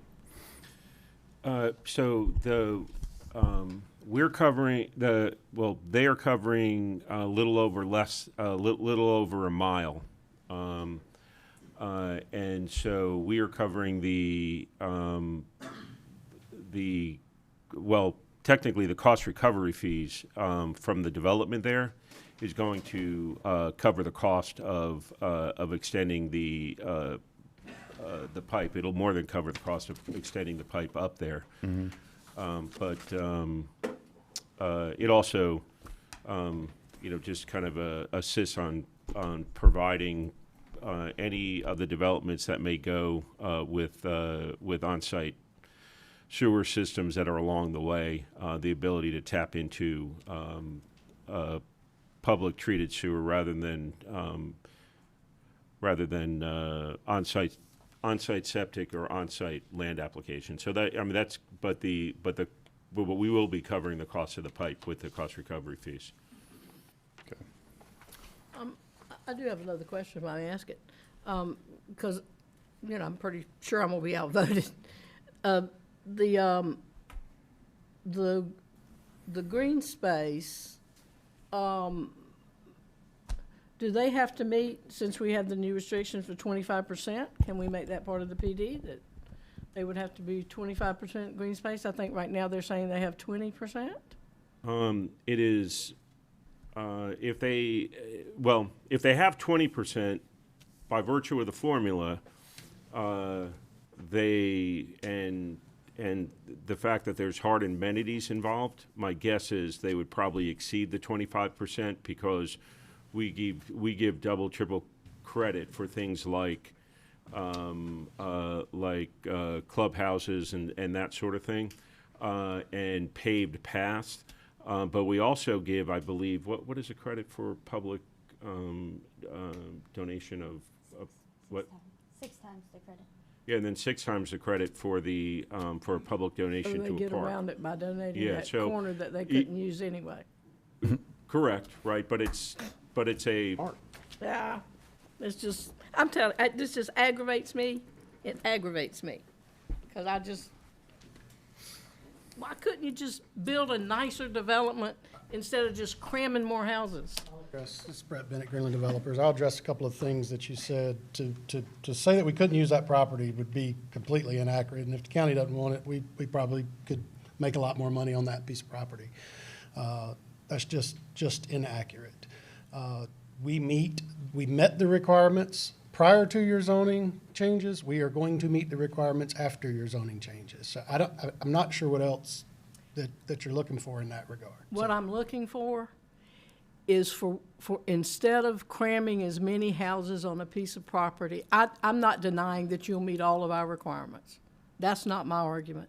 My argument is, why can't you, instead of cramming as many houses on a piece of property, why can't you make a development where you have more space between those houses and provide a little bit more for kids to have an area to play, rather than putting as many houses on a piece of property as you That- possibly can, in an area, I'm gonna finish my part and then you can speak. I'm letting you go, yes, ma'am. In an area that's already congested with traffic anyway, and it's gonna be a while before that's gonna be resolved, okay? So you're gonna build all these houses, you got all this congestion anyway, you're gonna add to this congestion, okay? And there's probably gonna be accidents, because that's just the way the formula works, okay, because of where it is and how it's gonna be developed. But I'm just saying, why can't you just say, let's go back and we're just gonna take that area that we were gonna have to put a septic system in, but since we're gonna have sewer and water, let's just make a nicer, open, more development and not cram as many houses. Why can't you do that? So, to your opinion, okay, we didn't cram as My many as we opinion. could in there. Yeah. We addressed everything the county has asked us to do from day one with this project. I'm not denying But thank that. you. Thank you, Mr. Bennett. It's not my argument. So our cost recovery fees, how are they assessed? Are they assessed in the beginning? Is it as each house? As each house comes online. Okay, so they'll be basically, we'll be fronting the money, Mm-hmm. and then they'll be paying it back. Okay, got it. Very good. Any further The only discussion? other thing I want to say, there was a push from this council or commission that we wanted to quit putting everything in Rogers District, and we wanted to expand. The only way we can do that is by expanding water and sewer. The other thing, there's a roundabout going on, or coming at 80 and Sand Hill. I'm not aware of, I mean, that's the only terrible spot. There's already terrible traffic on 30 and 17. I mean, this is going out Sand Hill to 80. Most of it, I mean, I guess they could come down, but I mean. Have you driven Sand Hill to 80 in the afternoons with all that traffic there? I mean, that's what I'm I saying. mean, I'm I have, just, but I mean, it's everywhere in the county just Yeah. at 5 o'clock, especially in Rogers District. But I mean, I'm not, I mean, I understand, it's just, again, we have these requirements and they're meeting them or above. well, I voted for the water and sewer. I understand the advantages. Right. I'm just asking them as developers to just not just look solely on the money side for once. Well, I think and some of that instead money's- look at, well, I want to leave something. I talked about the wetlands and the watershed. You know, what are we leaving for the future? And to me, and I'll never be a developer probably because I couldn't stomach it at times, but there's a lot of nice developments in this county, and they're not crammed so close together you can spit on the next house. And that's what I was saying here with this. Why couldn't they just, instead of putting more houses, why couldn't they just redesign this and just make a more open, just open instead? But anyway, you're right. They'll meet every requirement. They'll do everything they're supposed to do. But it just upsets me that it's always got to be about money. And sometimes it don't need to be about money. So, I'm done. Because we're not going to I'm not agree, going to argue back. I understand. I do get it. Yep. Very good. Any further discussion? If there isn't, then I'll entertain a motion. I make a motion, we approve the upgraded PD. We have a motion on the floor. I'll second. I have a motion and second. All in favor? Aye. Any opposition? No. Motion carries. Moving into item number 13. Preliminary plat, consideration to approve an application by Neil McKenzie as agent for Brett Bennett for a preliminary plat for Hindley Tract subdivision located on Sand Hill Road, map number 298, parcel number 9 in the 1st District. Thank you. Kimberly Barlett, senior planner. We have most of the information, but they did submit 2 preliminary plats. This That's right. This first one is based on the county water and sewer, and it consists of 544 lots. 272 lots will be the cottage lots, and 272 lots will be the traditional lots. The wetlands are shown on the plat. The Army Corps of Engineer jurisdictional determination is in progress.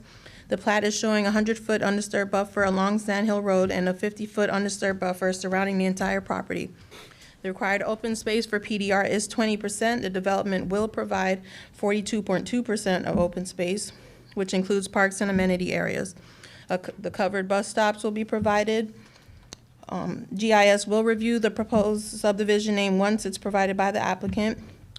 Each lot will provide 3 total parking spaces. The building setbacks comply with the R5 zoning district, and the preliminary plat meets all the ordinance requirements with the stipulations from the rezoning. Please advise if you have any comments and recommendations. I'm just curious, can we hear the preliminary plat if we haven't approved the second reading of the other one? Oh, well, yeah, that's true. I didn't think we No. could. Good point. So postpone? Yeah, we didn't. We don't have that's the true. second reading. You don't have a second reading. And this you is don't have a only full- one reading, so, Well, I think postpone. you have to, I think you all have to do everything, and we're doing the development agreement at the next meeting anyway, so. Okay. I would agree with you, Roger, especially Brett Bennett, sorry, Greenland Developers. This was not the one submitted as preliminary Right, plat. This was exactly. the So I was- supplementary one. I think just you'd have to have show. that new approval before you But could go the to this. intent, I think, would be to Right. do them all at next meeting. Yes, sir. Okay, so we will kick that down the road then to the November 18th. So I'll move items 13 and 14. Good catch. You might have to make a motion to move those to. So what are we I think doing? it just it's not Do we- a We're gonna have to table, we have Okay. to, we have to table it to the next meeting. Yeah, let's entertain a motion to table until the November 18th meeting. So moved. 13 and 14? That's correct, items 13 and 14. Do So we need to moved. second. I'm sorry. table them both in one motion, or, Uh, and I don't know, I'm just asking. See why you shouldn't be able They to. relate, it's fine. Okay, Okay, just making sure. all right, so we have a motion to second. Make a motion, we move items 13 and 14 to the November 18th meeting. Okay, Second. we have a motion to second, all in favor? Aye. Any opposed? Motion carries. All right, we'll get it right one day. Item number 15, it's a public hearing. Planning Board recommends approving an application by Noy Tran to rezone plus or minus 2.52 acres located at 7016 Highway 17 South from R1 to AR2 to allow for permitted uses in AR2. Map number 354, parcel number 46 in the first district. Yes, sir. So the applicant has requested to rezone that 2.25 acres to AR2. This is for religious housing. The parsonage will be a mobile home. And going from R1 to AR2, I know is a bit different. However, the R1 zoning district does not allow for a mobile home in the R1 zoning district. So per the Effingham County Code of Ordinances, the permitted use table, the zoning district for AR2 does allow for that mobile home. This parcel does fall within the agricultural residential area on the future land use map. And staff has reviewed the application and it is complete. Very good, thank you. If the applicant has anything they'd like to add, please come forward.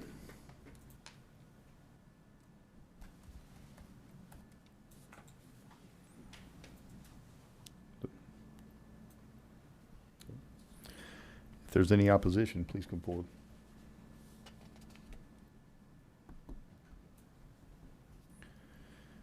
Being there is none, I'll close the public hearing. Turn it over to you, Commissioner Floyd. I don't have any discussion. If nobody else does, I'll make a motion, we approve. I'll second. Have a motion and a second. All in favor? Aye. None opposed, motion carries. Item 16, second reading, consideration to approve the second reading of an application by Noy Tran to rezone plus or minus 2.52 acres located on 7016 Highway 17 South from R1 to AR2 to allow for permitted uses in AR2. Map number 354, parcel number 46 in the first district. Entertain a motion. Make a motion, we approve the second reading. Second. All in favor? Aye. None opposed, motion carries. Item 17, Planning Board recommends denying an application by Adam Wilkerson as agent for Jaw Services LLC to rezone plus or minus 5 acres located on 200 Clio Shoney Road from AR1 to AR2 to allow for permitted uses in AR2.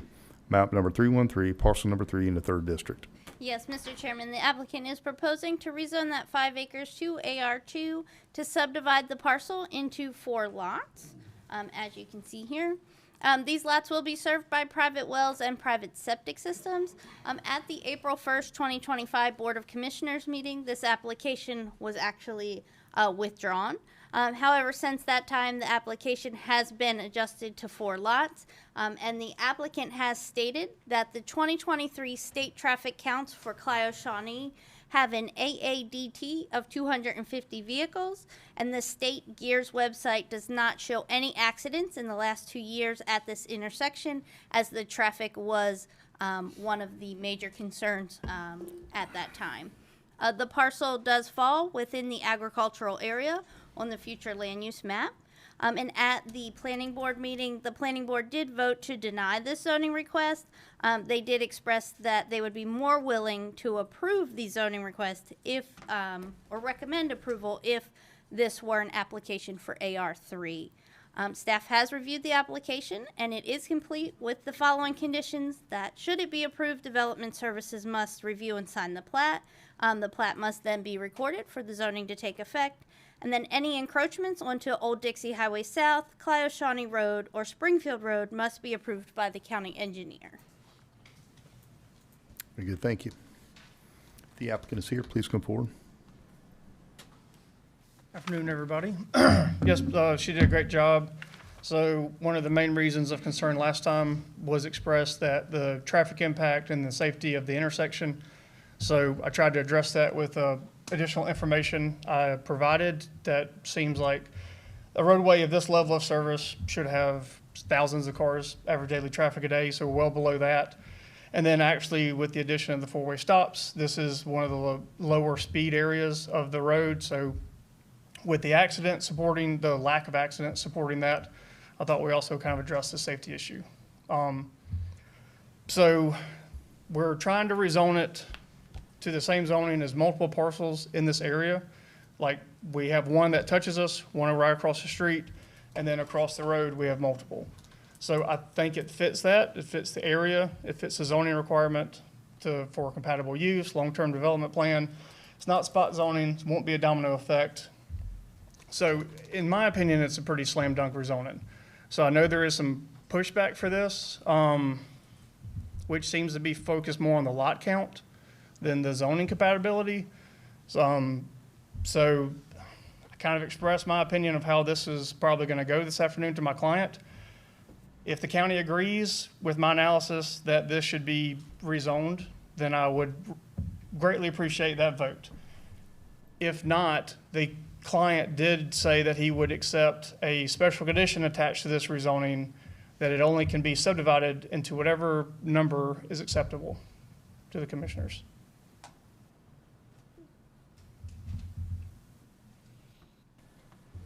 So it is 5 acres right now. So if the applicant was acceptable to AR3, it would be able to be split in half. So 2.5 acres. The retracement of the plat that I drew, it's slightly under that. So it's 4.9 something from the retracement. So that's why I recommended my solution. Very good. Thanks, sir. Yes, sir. If anyone here is in opposition, please come forward.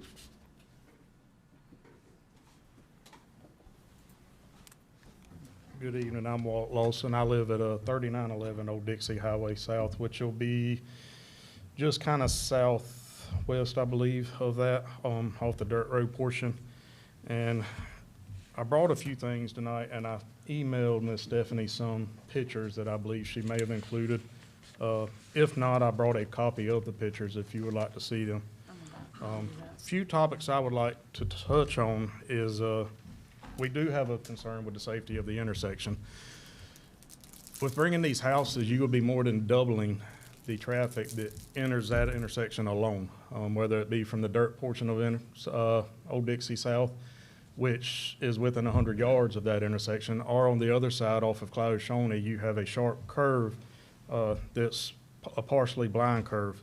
So, and it's even gotten to the point to where lately the sheriff's office have been sitting there because there's been issues with people running that intersection. Living there, just going back and forth to work, I've seen no less than 3 in the last couple months. And one of them actually being somebody that I know, and they've lived there for years, and I don't know how they didn't know the stop sign was there. But not only the safety, you know, the drainage of the road. Do y'all have those pictures? Are y'all seeing those? Do you mind if I bring them up? No, go right ahead. Come on. It's on the screen as well. We've got it now. Okay. So this is the dirt portion of Old Dixie, and the next one will be the blind curve that I was speaking of. Or excuse me, that would have been the first one. But then going into the pictures of the dirt portion of the road, that's just after a couple of days of rain. And that's 3 homes on that road, and they're wanting to add 4 more. And there's a couple pictures of that dirt road, but also there's a picture of from Cloud Shawnee right smack in the middle of the property that they're wanting to develop, where there's standing water after just a few days' rain. My concern is if they have to build that property up, one, has there been a soil test? If they have to build that property up, what is it going to do to the drainage of the dirt road and the roads around it and the properties around it? You've got standing water there.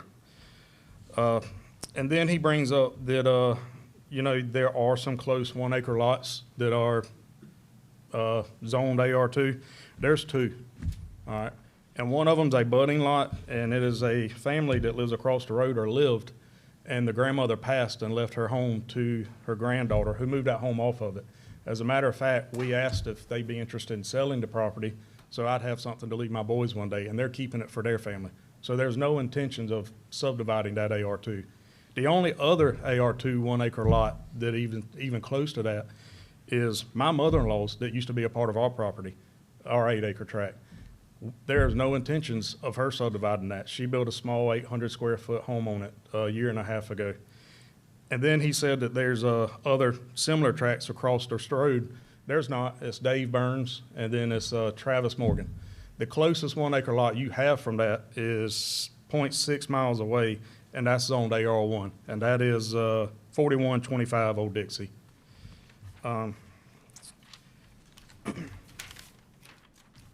And I'll add to that, you know, earlier tonight on this side of the county, about 9 miles away, we rezoned Mount Hope Road from AR1 to AR3 because it did meet the intentions of the rural identity with AR3. And I'm not against that. You know, a couple homes would help make that corner look better. I just feel like 4 is too many.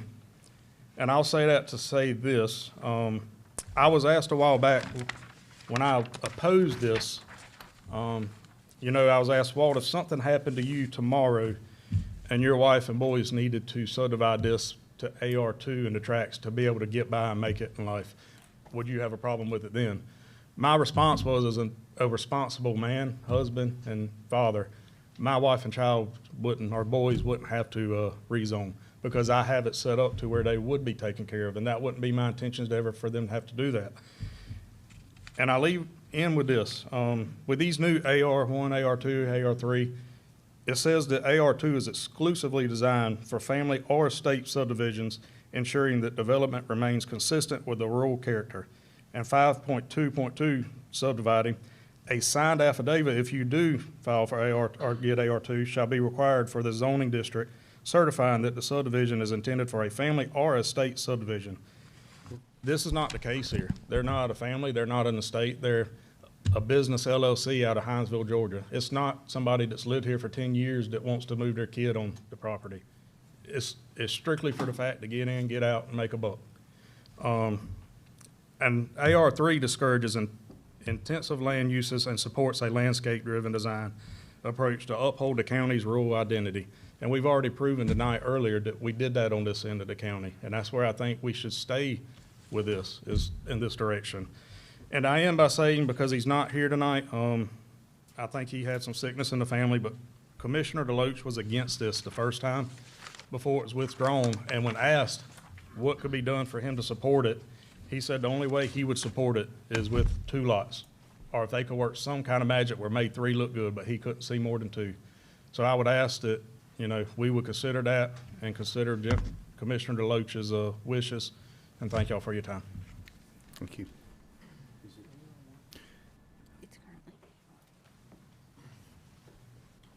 Good evening, David Burns. Thank you for your time.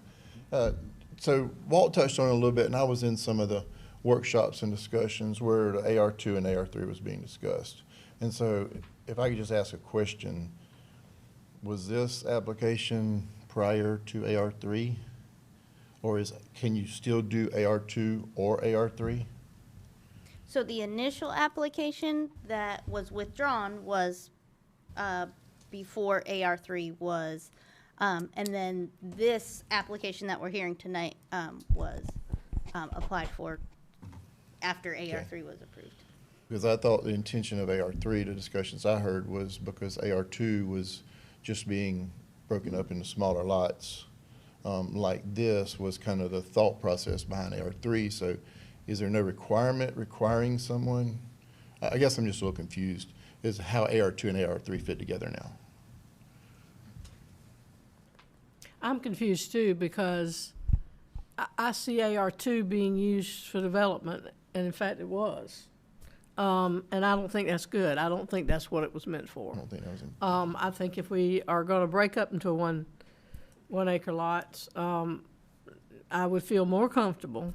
And I did agree with that at Ebenezer, and I look back on it and kick myself a little bit because of what I'm getting ready to say. I hate to set precedents. And I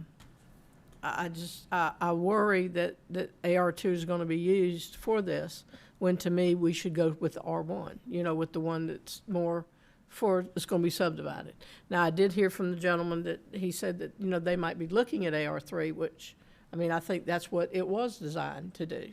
And that would not then put us in the position of, you know, we're okaying an AR2 to be subdivided. So I can sort of see your point, because I think this commission needs to make a decision what we're going to do with AR2, personally. So at this time, though, they can file an application for either AR2 or AR3. Yes, sir. Yeah, I was curious. I mean, it is still stating, and this is the most recent step in the Municipal Code, correct, on our ARs?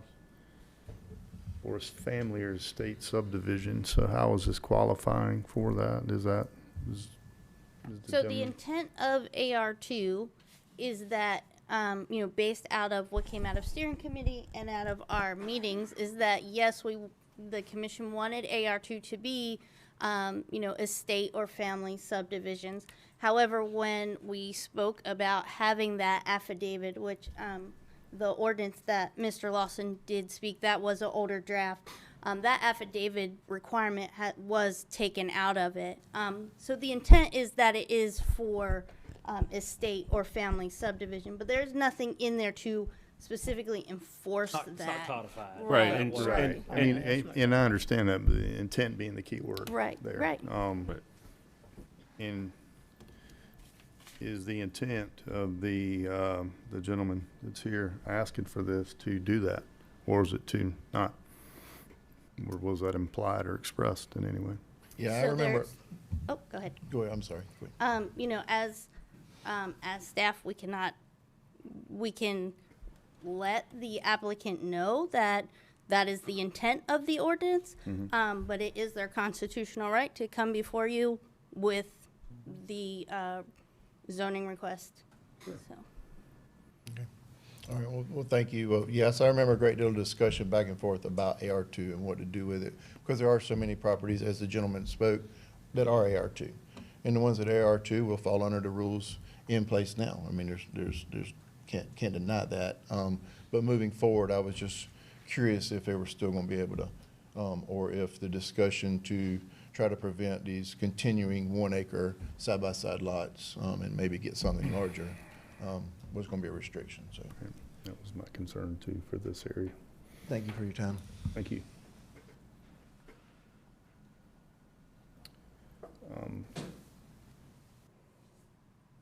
Open with you, Mr. Burdett. I spoke with Commissioner DeLoach about Is this. there anybody else? I mean, Oh, I'm sorry. Are you closing the public hearing? I don't believe anybody else was here speaking. Okay. Just wanted to So- make sure. Yes, ma'am. I'll close it formally now. Thank you. I did speak with Commissioner Deloach on this, and like Mr. Lawson stated, he's concerned with the safety of this area. However, if you said you would be agreeable to a smaller number of lots, 3 lots would be acceptable to him, and it'd be safer area, larger lots, et cetera, if it was done in a good manner. So just wanted to add that, and I would support that as well. How many? 3? 3. Well, that wouldn't be the AR2 zoning, though. I wouldn't be AR3, would it? No. You Depends can't how they make 3. divided it, but you could have one, I would guess one, and then 2 AR2s. It would really be the only way you could do it, Right. yeah.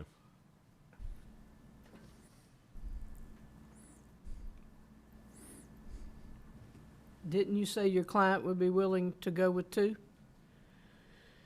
He didn't want to, but, or you don't want to, but he would be willing to go with 2? The client would prefer just to have a standard rezoning with no special conditions. Okay. What if it had conditions, and what would be acceptable? Then it would be the maximum amount the commissioners would grant. So Commissioner Deloach stated 3, Minimum, maximum of 3. maximum of 3. Okay. Very good. Get in that intersection. Very good. I didn't speak with him, Yeah, so I I don't know. talked with him a couple of times today. He is ill and regrets not being here, but Commissioner Floyd, anything you want to weigh in on? No. Mr. Kiefer? I don't. I spoke to Commissioner Deloach. He obviously knows this area of the county better than anybody. So, better than I. and I think he stands beside his position last time. With these many lots. Sir? We can't change the number of lots tonight, can we? Could he It go could be forward? stipulated if they agreed, I believe. That would be. But could that be done with the zoning, you said? It Yeah, would be, and Lee can correct me on this, but in that case, he's requesting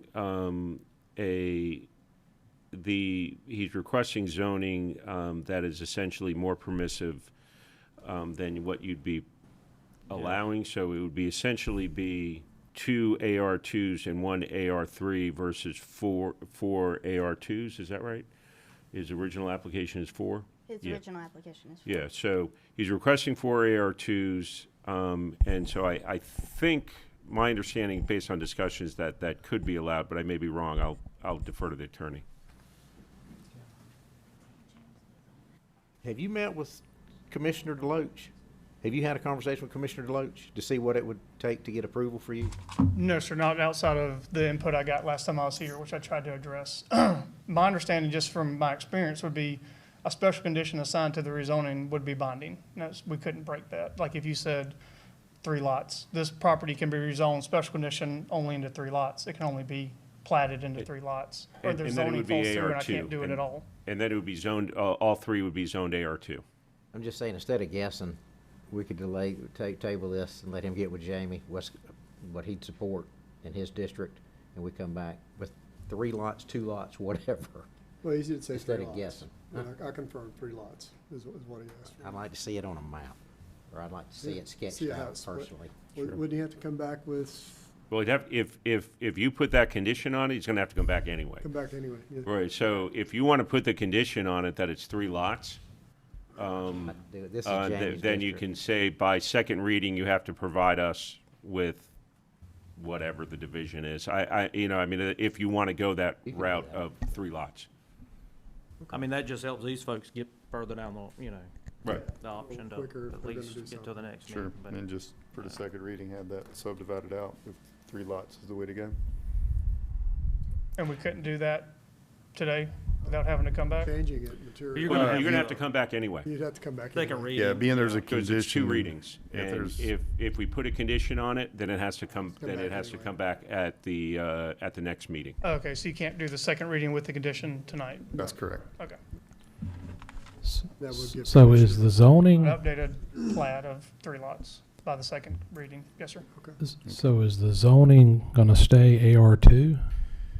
If they do a condition, I would guess you would. Okay, I just misunderstood what you were asking. Well, then. originally I thought they wanted to do one AR3 and then two AR2s, but then if they went the route of the special condition, then that would be three AR2s rather than one large lot. It's just Yeah, I would caution against one doing, half dozen another. I would caution against doing that, Okay. changing the zoning. So if the AR2 is what was applied for and advertised, Yes, sir. we stick to AR2. Very good. I want to say one more thing. Yes, ma'am. And I mentioned this earlier, but I do think we need to decide if we're going to let AR2 continue to be used as a developmental zoning or not. Because in this condition, and even though Mr. Loach isn't here to speak, I wish he was, and we're going to discuss it when he's here anyway on the 18th. But this is another case, and I know it's larger lots. There's no question we're getting away from the 1 acre lots, but it's still being used for what we know is development, which we were saying that's what we're going to try to get away from, and keep it residential.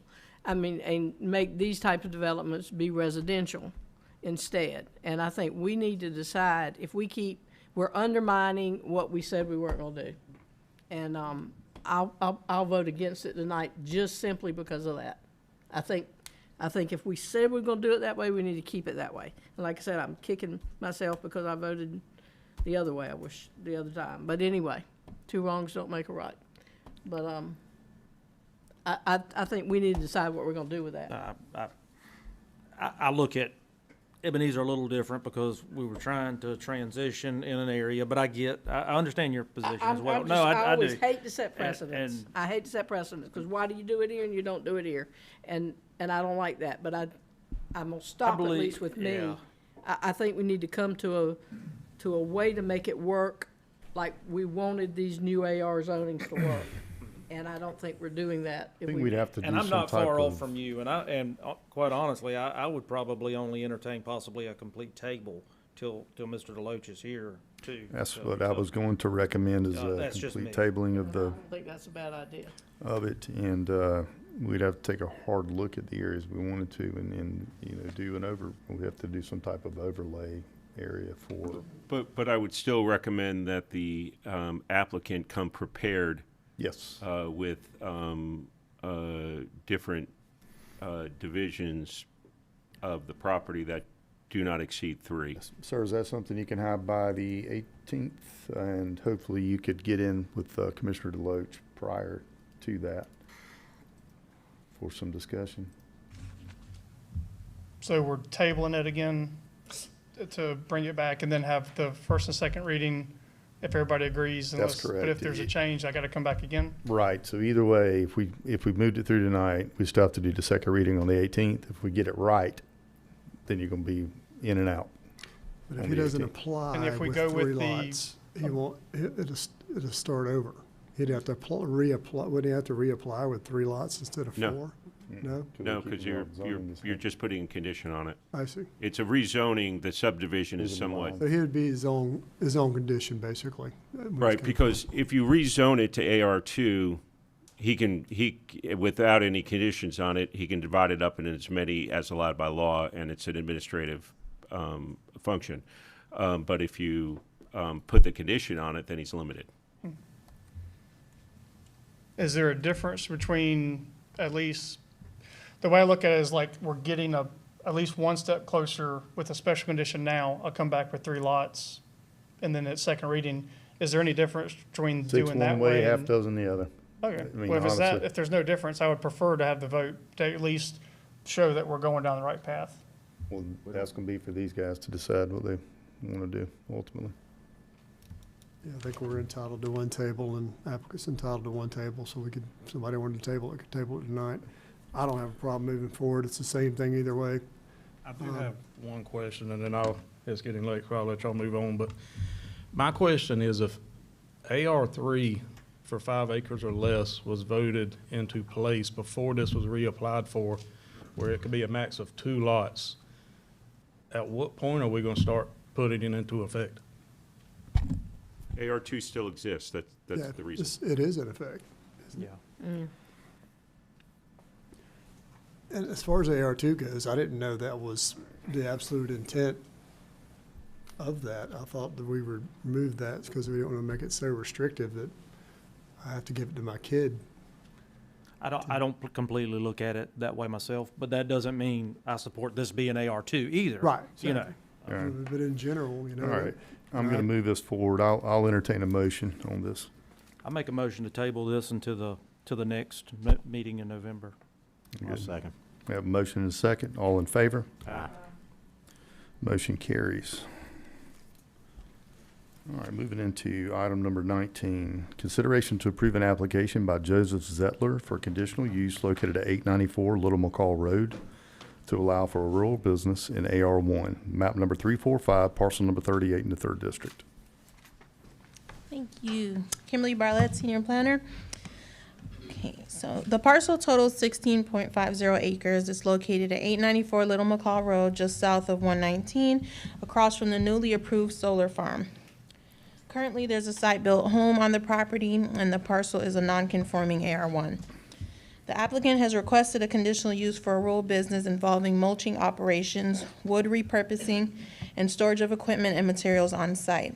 Services include a drop point for tree services and land clearing companies, only clean material, trees, stumps, limbs. The material will be repurposed into firewood and mulch to be sold to the community and donated to charitable institutions. The operation site includes a burn pile, mulch pile, unprocessed wood pile, and wood splitting operations. Operating days and hours are Monday through Saturday, 8 to 5, no operations on Sunday. That's correct. Expected visitors is, the company anticipates approximately 5 to 10 vehicles per day, including customer pickups and commercial drop-offs from tree services. Equipment to be used on site is excavator, tractor, log splitter, chainsaw, and grinder, used only on quarterly basis, not daily. The applicant has provided typical mid-range of decibel levels found in the industry, which range from 70 to 110 dBAs, which is in your staff report, the list. These aren't the actual levels of his equipment, but these are just approximate. According to the Effingham County article, noise control, any noise which is sustained a maximum decibel level of 80 or above outside of an industrial zoning shall be considered a violation of this article. The sound level limits by the receiving property for residential are 7 a.m. to 9 p.m., 60 dBA, and 9 p.m. to 7 a.m., 50 dBA. Noise mitigation, the property has a natural wooded buffer between operations and adjacent parcels. The applicant states the nearest neighbor is over 300 feet away from the operational areas. Surrounding tree coverage and property setbacks significantly reduce the audible impact beyond the site boundary. The applicant has constructed a fire plan in accordance with Effingham County Fire. A fire safety survey has been approved and inspected by the fire chief. The guidelines of mulching facility operations are followed according to the standards of the Department of Natural Resources, Environmental Protection Division.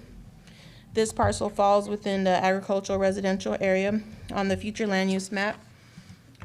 Staff has reviewed the application, and the application is complete with the following stipulations. 1, any encroachment permit must be reviewed and obtained from Effingham County for access to Little McCall Road. 2, the applicant shall obtain and keep in good standing an Effingham County business license.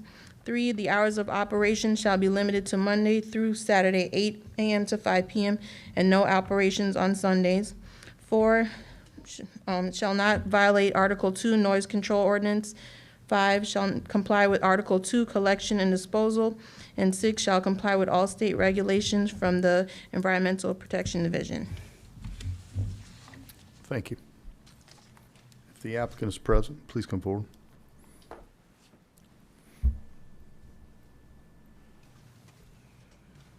State your name for the record, please. Joey Zettler. All right. Anything you want to add to this, sir? No, I think I've pretty much presented everything, been approved and documented, and I'm here to answer any questions that you may have for me. Very good. Thank you. Any questions from the commissioners right now, at all, while we have them?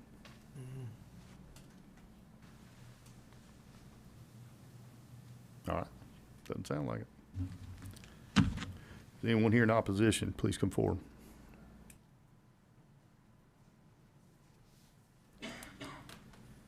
Hello, my name is Dwayne Miller. I live in the Abbey Lane subdivision, which is right behind this piece of property.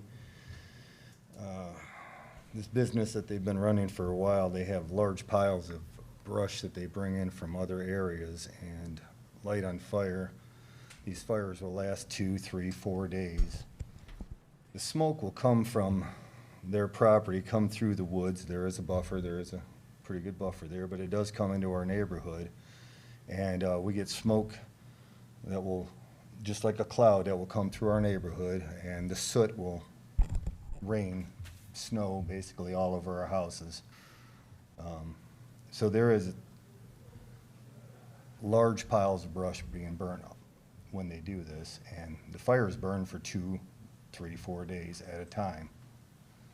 I have a problem with the fires. I could care less about them cutting wood. I just don't like the fires. Thank you. Thank you.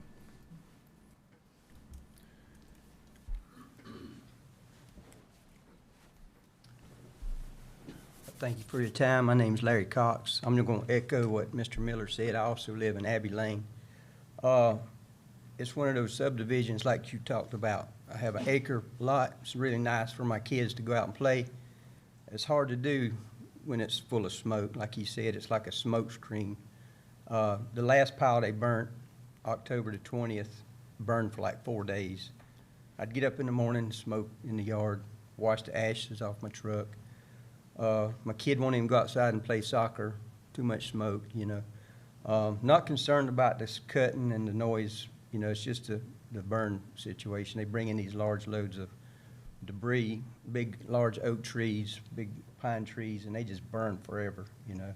And I think we send a video in of one of them burning, you know. And that's my only concern. I have health issues. My wife has asthma. Since COVID, we both have respiratory problems, and that just adds to it. Everybody burns trash. My neighbors burn trash, but, you know, a day it's gone. That evening, there's no more, but these are just, you know, it's every day. And, you know, like they said, Monday through Saturday, so that's 7 days a week, you know. That's my concern, health issues and quality of life. I'm trying to enjoy my acre lot there, gardening, and my kids playing in the yard. Thank you. Thank you, sir. So, just curious, it's been discussed, is there a business running there now? I'd like to address that. Okay. There's no business running there now. And as far as the burning, what kind of started all this, I had a tornado come through my property about 1.5 years ago. And I was about 40 trees down, several of them close to my home, stumps and everything.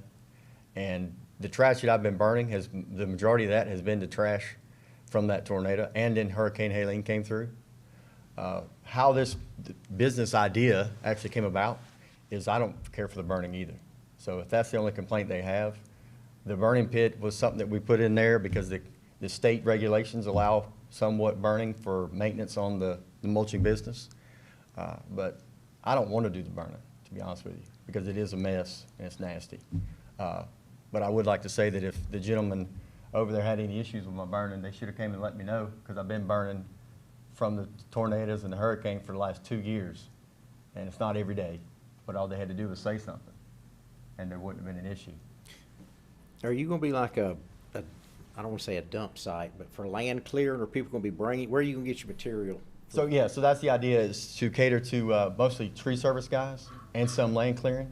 The land clearing will be kind of pick and choose, because my plan is to do firewood and the mulching. And a lot of the land clearing stuff, a lot of those loads end up with a great deal of dirt that wouldn't really fit into the business model that I have. But I also would like to bring up the fact that I am almost 1/4 mile from the property these gentlemen live on. 1,500 feet.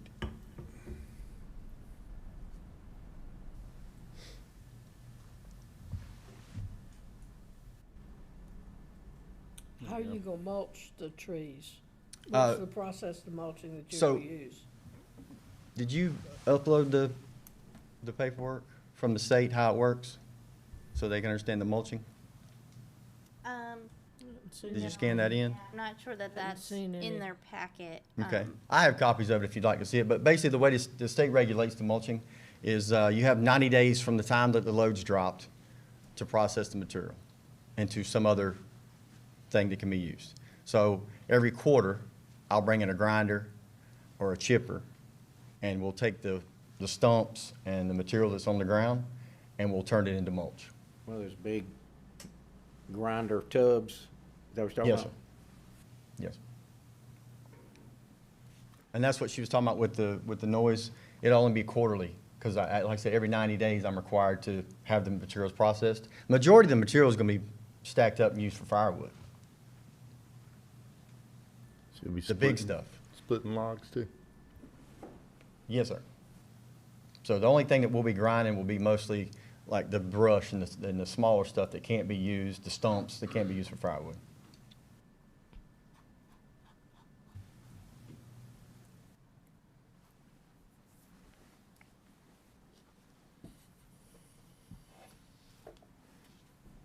I don't have any more questions. Thank you. Okay. You talked to Jamie about this one? He didn't mention anything about this one. He was okay with it.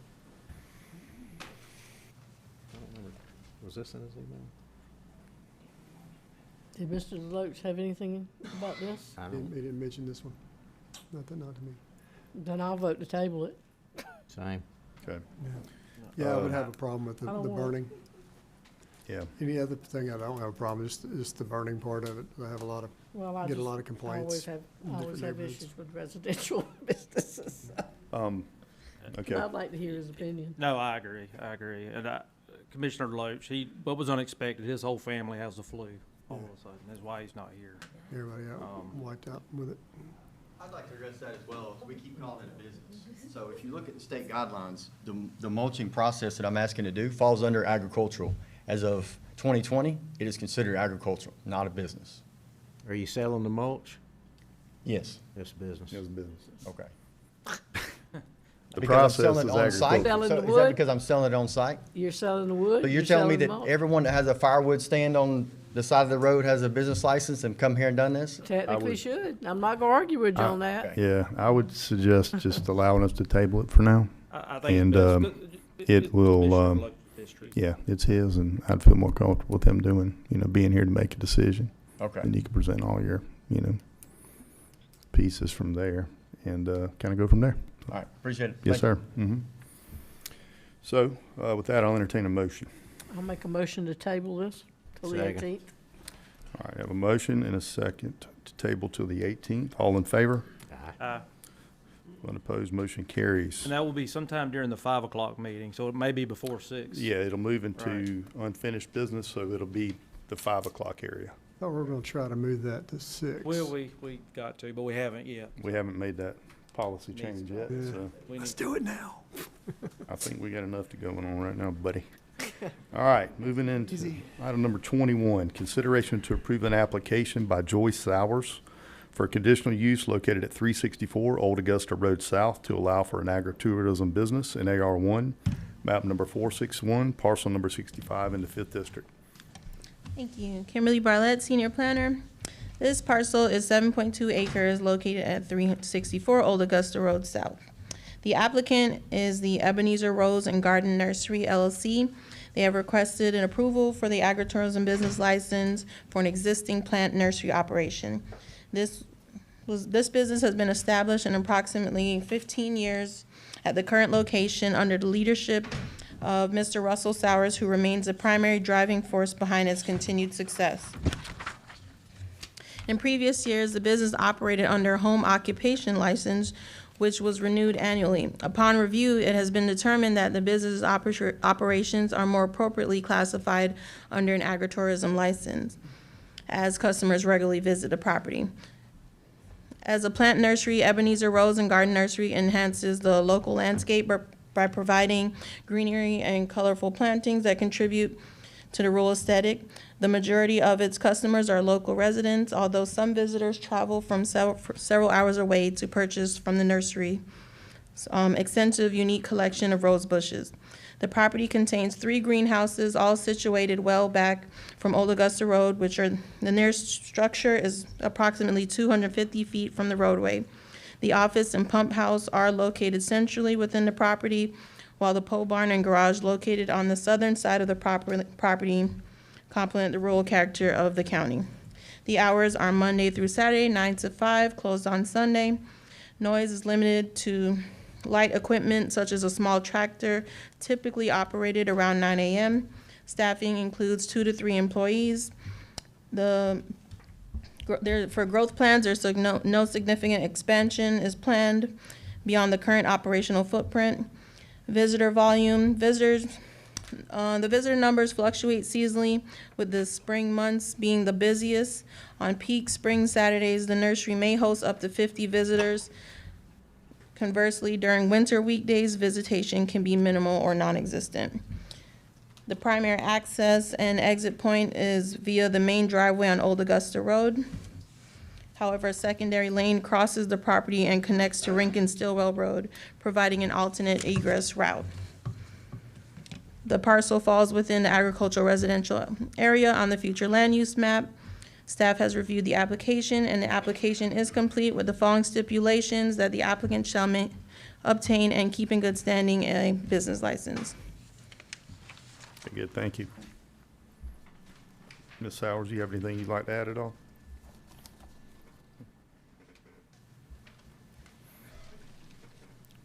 Justin Sowers, may I speak? Yeah, absolutely. Okay. My mother, Joyce Sowers, is the owner of the business. I'm very embarrassed, actually, that my sketch was on there. I didn't know that would be in front of everybody. That was pretty rudimentary. But the business is actually on about 2 acres of that 7 acres. And it's been, my dad actually passed away last year. And he was the sole proprietor for a long time. And he eventually ended up growing to the point where we have a few employees. And we're just looking to correct the business license to the correct license, to an agritourism license, where it's currently home occupational. We do not have any intent of changing the business at all, or going outside of the current footprint. Very good. How long have you been open for? It's 15 years. Okay. Although it's grown more recently, but. Very good. Thank you. Picked up a puppy there before. We got puppies too, huh? Puppies and plants. Very good. That's it. Yep. Anyone here opposed, please come forward.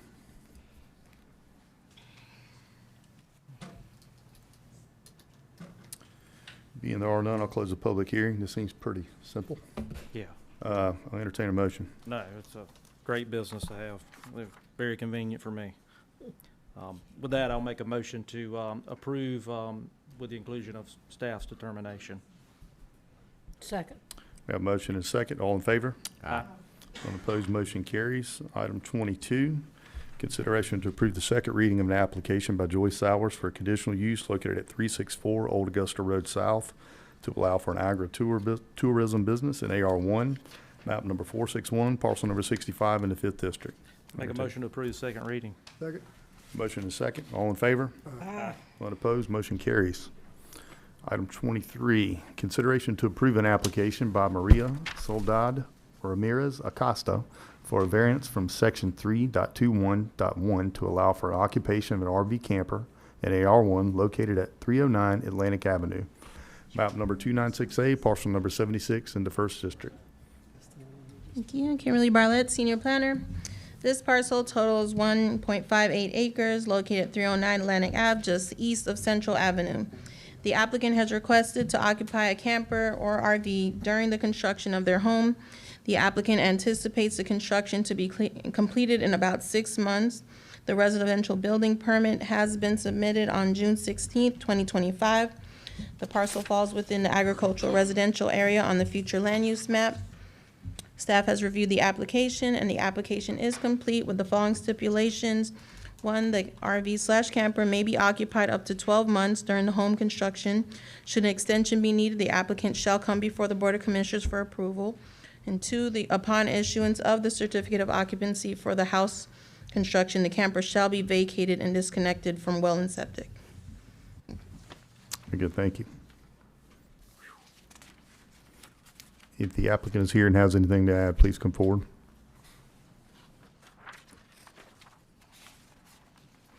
Don't see anyone. If anyone here is opposed, please come forward.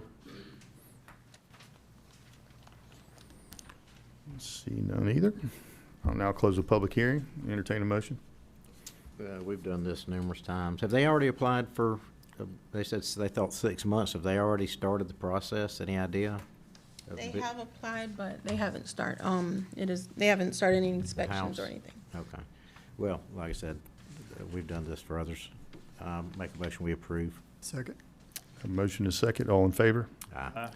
Unopposed, motion carries. Item 24, consideration to approve the second reading of an application by Maria Soledad Ramirez Acosta for a variance from section 3.21.1 to allow for occupation of an RV camper in AR1 located at 309 Atlantic Avenue, map number 296A, parcel number 76 in the first district.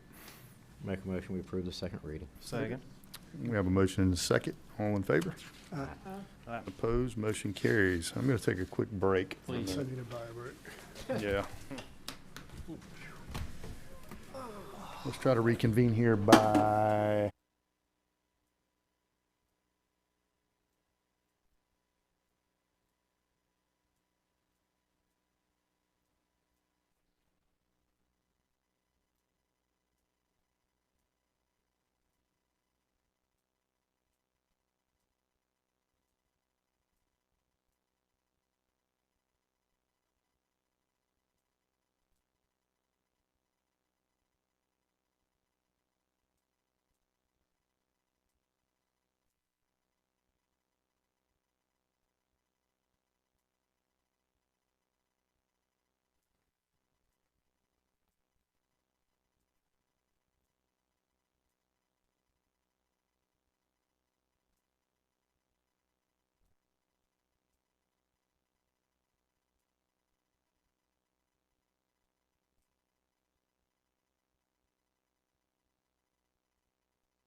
I'll call us back to order.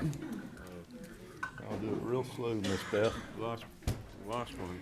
Moving into item 6, consideration to approve the October 21st, 2025 work session and regular meeting minutes.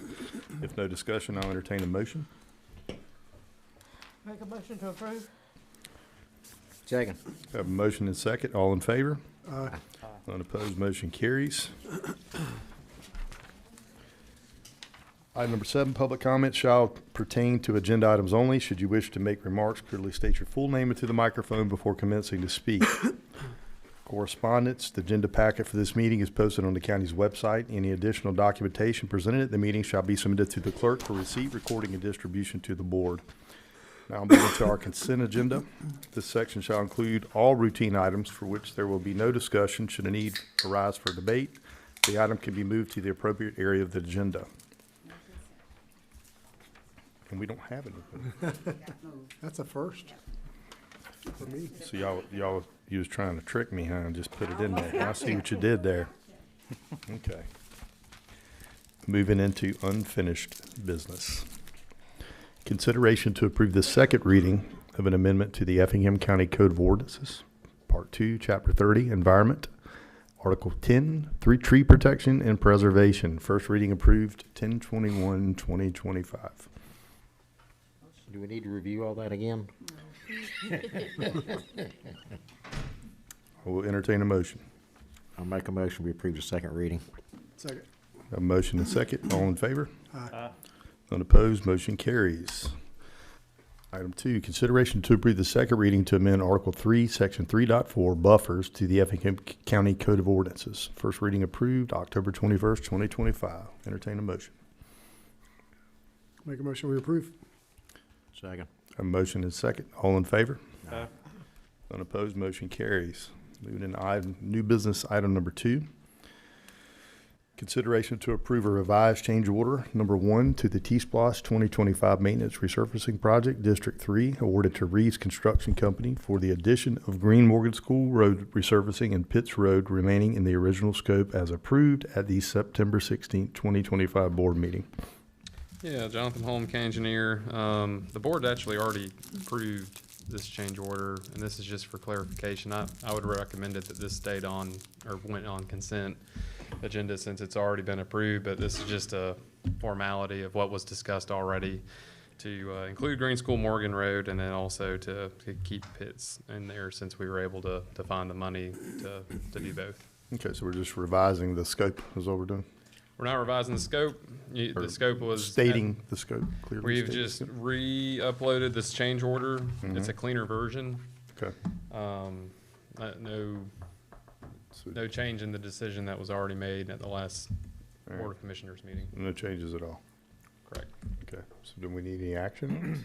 You do. Okay. I'll entertain a motion. Make a motion to approve? Second. Have a motion second. All in favor? Aye. Unopposed, motion carries. Item 3, consideration to approve a partial assignment of easement rights between Braley Investments Properties LLC and the Board of Commissioners of Effingham County, Georgia. Yep, Jonathan Holm, County Engineer for Effingham. This is a standard agreement. This agreement also clarifies some of the drainage easements that are no longer needed in the existing neighborhoods, so the county would be cleaning up some of the easements that are no longer needed as a part of this. Staff is recommending alternative 1. Good, thank you. No questions, I'll entertain a motion. Make a motion to approve alternative 1? Second. Have a motion second. All in favor? Aye. Unopposed, motion carries. Item 4, consideration to approve an agreement with Goodwin Mills Kwood LLC for professional engineering services to develop and maintain comprehensive hydraulic models of the county's water distribution and wastewater collection systems. Sir, good evening. Trey Wilkins, Project Manager for Capital Projects. Talking with Tim and Jonathan, in years past, we had staff that kind of would handle this work. Right now, we're not staffed up. So it's a proposal from GMC to come in and set up a good working model for us to monitor our water system and our sanitary sewer system. Very good. You like it? Yes, sir, yeah. Okay, well, thank you. All right, I'll entertain a motion. Make a motion to approve. I'll second. Have a motion to second. All in favor? Unopposed, motion carries. Item 5, consideration to approve change order number 4 to the contract with Pond and Company for the Atlas Park Design Project to perform a geotechnical investigation related to the planned pond, roadway, and paved areas. Yes, sir. So the Atlas property has progressed to a point where we're working on actual site development plans for the parking lot, pickleball, possible basketball complex, boat ramp, roadway. This is not per se a change order that you normally would think of. This is more of an additional service that wasn't included in their original proposal to us. So now they're at the point we finalized the layout.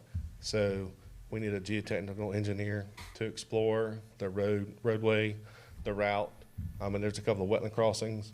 So this geotechnical work will give us the information to properly design a road. That's pretty much what's going on. Very good, thank you. I make a motion we approve. Second. I Oh, got a I'm question. sorry. It's I the didn't know you change had a- orders. Yeah, that's a change I know you had a problem. I'm just trying to, and I am still trying to learn, and I'm grateful to staff for being somewhat patient with me, but it just seems like the way this goes, and I didn't ask, I don't think, for this contract, or maybe I did that I looked over. There was one with Pond, and it might be this one. It's indefinite delivery contract. And you, oh, Danielle left, didn't she? Well, she's not there. Yeah, that's But I'm just, because the original contract was signed in April of '21. yes, ma'am. And so we're at 28. So I'm sort of just trying to follow, I mean, is this just going to continue with, as they proceed through, they're going to have change orders for the next step? Or are we going to get to a certain point and say we're going to bid out for the rest of it? Yeah, we have an opportunity where we advertise for engineering firms to propose to us, and they get on that IDC list. Right. And it's not change orders that we normally execute; it's task orders. And so this started out as a task order with Pond, and it's just evolved. And honestly, I think instead of calling them change orders, it's probably the better term is like an amendment to their contract or amendment to that task order. And so this geotechnical work is. Oh, I'm not talking, I'm not even arguing about this. Yes, ma'am, no. What I'm arguing about, I don't even want to make an argument. The process, it just seems like, Yeah, I we have just an sort of open- like to see it. And So- we can. And I can finish that. So we have and we're probably coming up on them, and I'll find out from Danielle when that time is. I think it's July of next year. So what we do is we essentially reach out to the firm. So we pre-qualify all the firms, and they give us their rate structure, right? And it's a competitive Well, I'm process. not- Oh, so I was saying I thought you were asking about the IDCs. I'm No. sorry. But we didn't have a plan. No. Now after we did all our testing, now we've kind of got a plan. Oh. And this is the next step to move forward, I think. Well, that's what I'm saying. Okay, this is a little bit different of a project, and so let me kind of back up a little bit on Okay, it. I understand the yeah. process about opening it Okay. up when it's time to open up. I guess I'm trying to figure out this 7-year process that Well, started in and 21 let me with kind this. of go into Okay, that a little that's bit. what I'm trying to figure out. So this was a little bit of a very frustrating property because of the mitigation process we had to go through. And it was and that was not a contract with Pond. That was a contract with an environmental consulting firm where we had to spend years upon years of getting tests and then going to EPD and getting approval for how the cleanup was going to be. And then once we did that and they approved everything, we had Pond involved in the beginning to say, okay, these are the areas that we have to cover with asphalt So that's kind of why we had them much earlier in the process than we wanted to, because we actually they had to tell us what the area needed to be encapsulated with asphalt as part of the mitigation process. And then we kind of built a park around that big thing of asphalt. And so we are now finally, since you all approved and it's going on right now, the dredging, in the process where we're actually doing the mitigation work. And then once the mitigation work is in place, which Pond is now preparing for with these tests, then the county can go in once they determine that, the soil tests and all that, and then award the phase 1 contract for the actual development of the park. But because of all of this very tedious and frustrating environmental cleanup process that we've had to go through for the last, it's got to be like 5 years. It's been Well, like I said, painful. the contract was signed in 21. Yeah, so it's 4 years. Beyond that. It's been changing. So Pond kind of had to change their plans based on the environmental, what EPD was willing to approve. And so what started off as a parking lot, we've kind of moved, it got bigger and bigger, and we're like, that's way too big of a parking lot. So we moved to some pickleball courts as a beneficial use of the asphalt. So this one, I will say, has been a very tedious and long-term project. It should never take this long, but I put the blame on this one on the environmental cleanup process, which is partially dictated by the federal government in the voluntary remediation and brownfield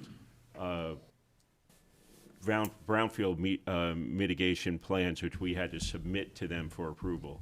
So I mean, if you're wondering why it took so long, that's why. Well, whenever I saw the word indefinite, that sort of, Yeah. that's a, And I can see where you'd big be word. confused, because This I'd be one- like, okay, if I have this property, I probably should test and see if the soil's gonna hold this Yeah, first. yeah. And then do this before I even do a design to see what I can design around. Yeah. Right, So it's just, Anyway, it's just trying to understand the process. But with that IZC, they enter into another agreement, right? Yeah, through Yeah, a for the task task order. That contract, Yeah. the indefinite is just setting the pay structure. It's or setting the pay structure and the pre-qualification, and then when the task orders come into place for the individual projects, that's when they agree to it. I mean, we technically probably could have contracted out ourselves for the geotechnical. It's just a lot cleaner having the contractor do it. I'm just, like I said, part of this is just me trying to understand Well, how I it don't works. quite understand the environmental part of it. Just seems like. I do know it's- that Atlas. I mean, it was taking left and rights and Yeah. U-turns. Well, I again, mean, It started off as and a I mean, simple project, has become in all honesty, I mean, complicated. if we had to deal with environmental concerns there, we don't want to put a park on top of junk we shouldn't put it on top of, so, thank you. Yes, ma'am. okay. Satisfied, I'm gonna make a motion we approve. Yes. Yeah. A motion and a second. All in favor? Aye. None opposed, motion carries. All right, item number 6, consideration to approve resolution 025-0-8 to amend the fiscal year 2025 budget. Good afternoon, Mark Barnes, Finance Director. With the audit underway and all the documentation submitted to our auditors, this is our annual end-of-the-year budget amendment for fiscal year 2025. The details are explained in the staff report. This one is smaller than most years, and staff recommends approval. Thank you. No questions, I'll entertain a motion. I'll make a motion we approve. Second. We have a motion and a second. All in favor? Aye. None opposed? Bill Kiefer. Second, Ms. Kiefer? I second. Kiefer. Yes, ma'am. Moving to item number 7, consideration to approve resolution 025-039 to amend the fiscal year 2026 budget. Okay, this amendment is for the current year, and it's mostly bringing forward funding for projects that were not started or were not completed in the prior fiscal year.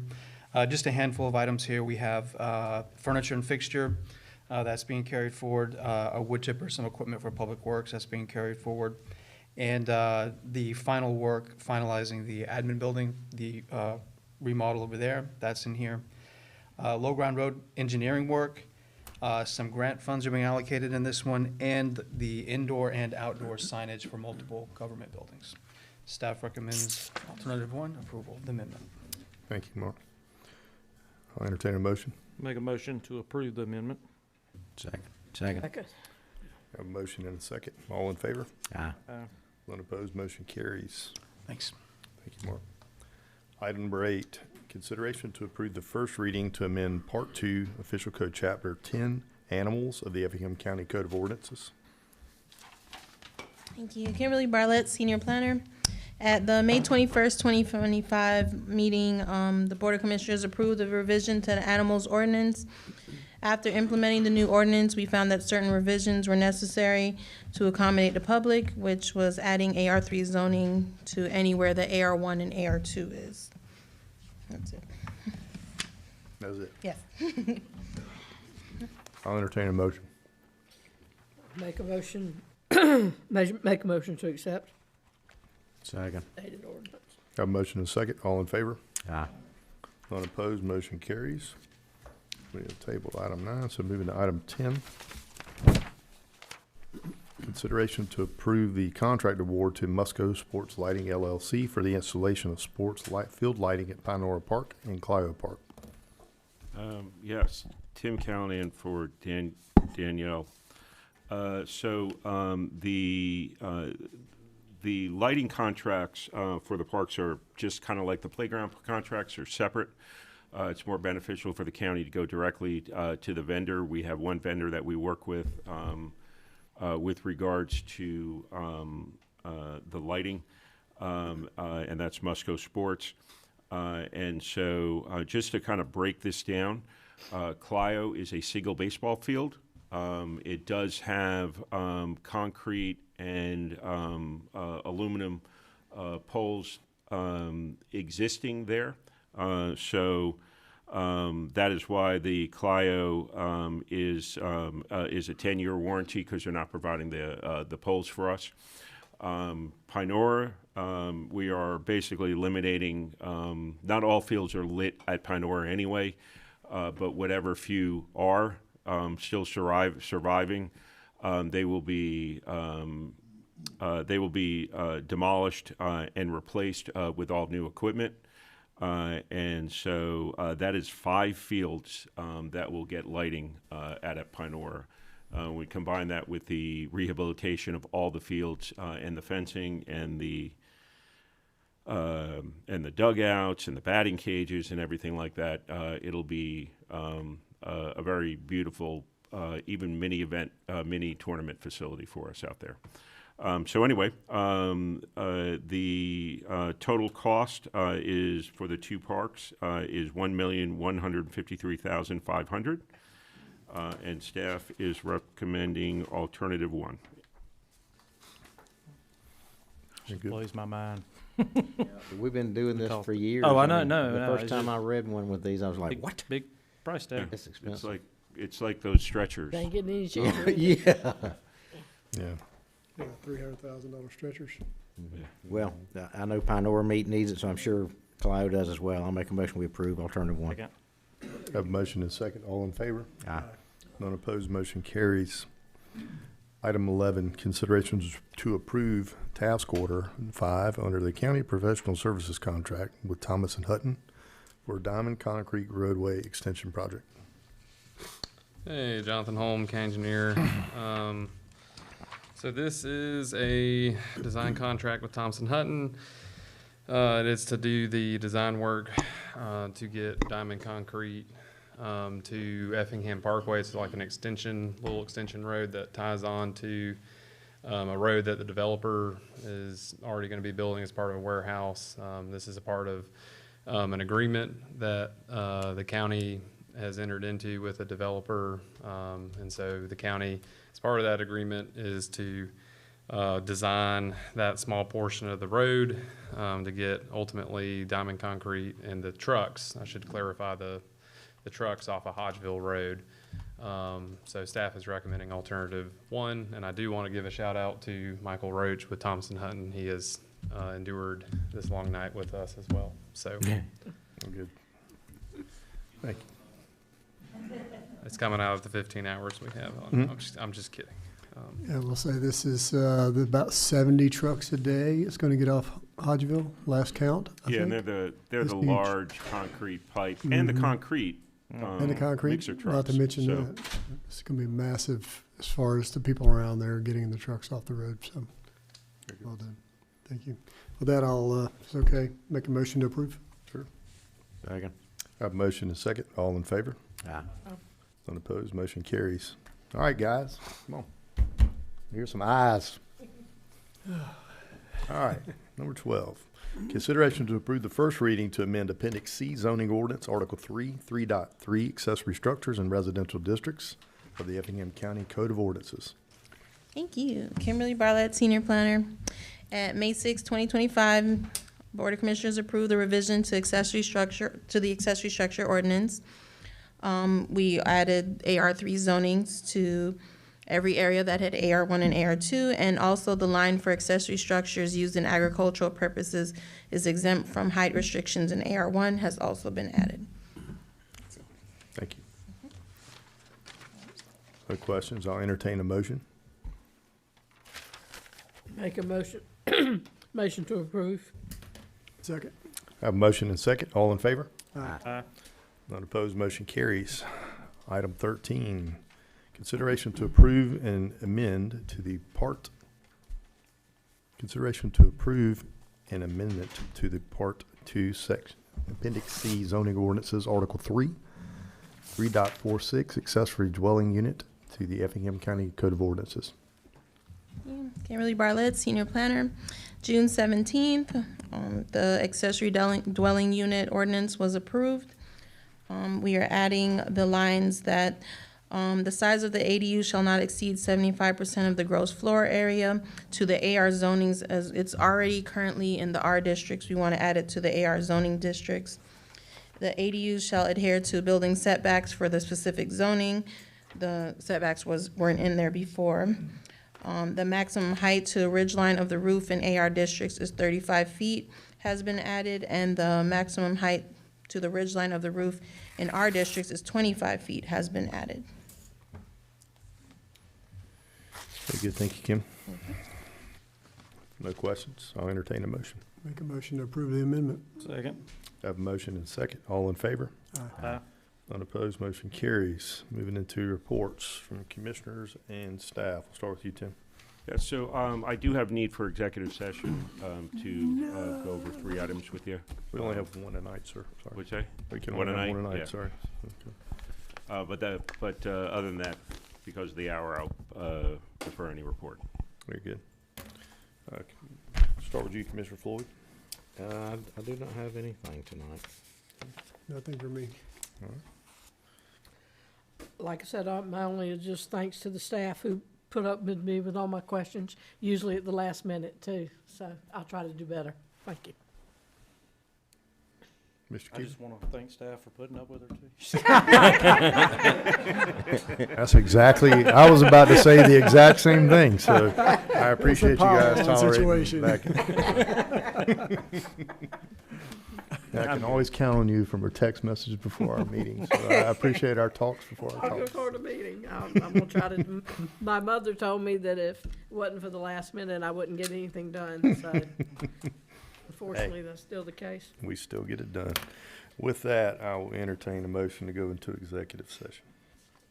Again, I'll move that we go into executive session for again. litigation, personnel, and Property. property. Motion, we have a second? Second. Have a motion and a second. All in favor? Yeah. Opposed, motion carries. Good night, guys.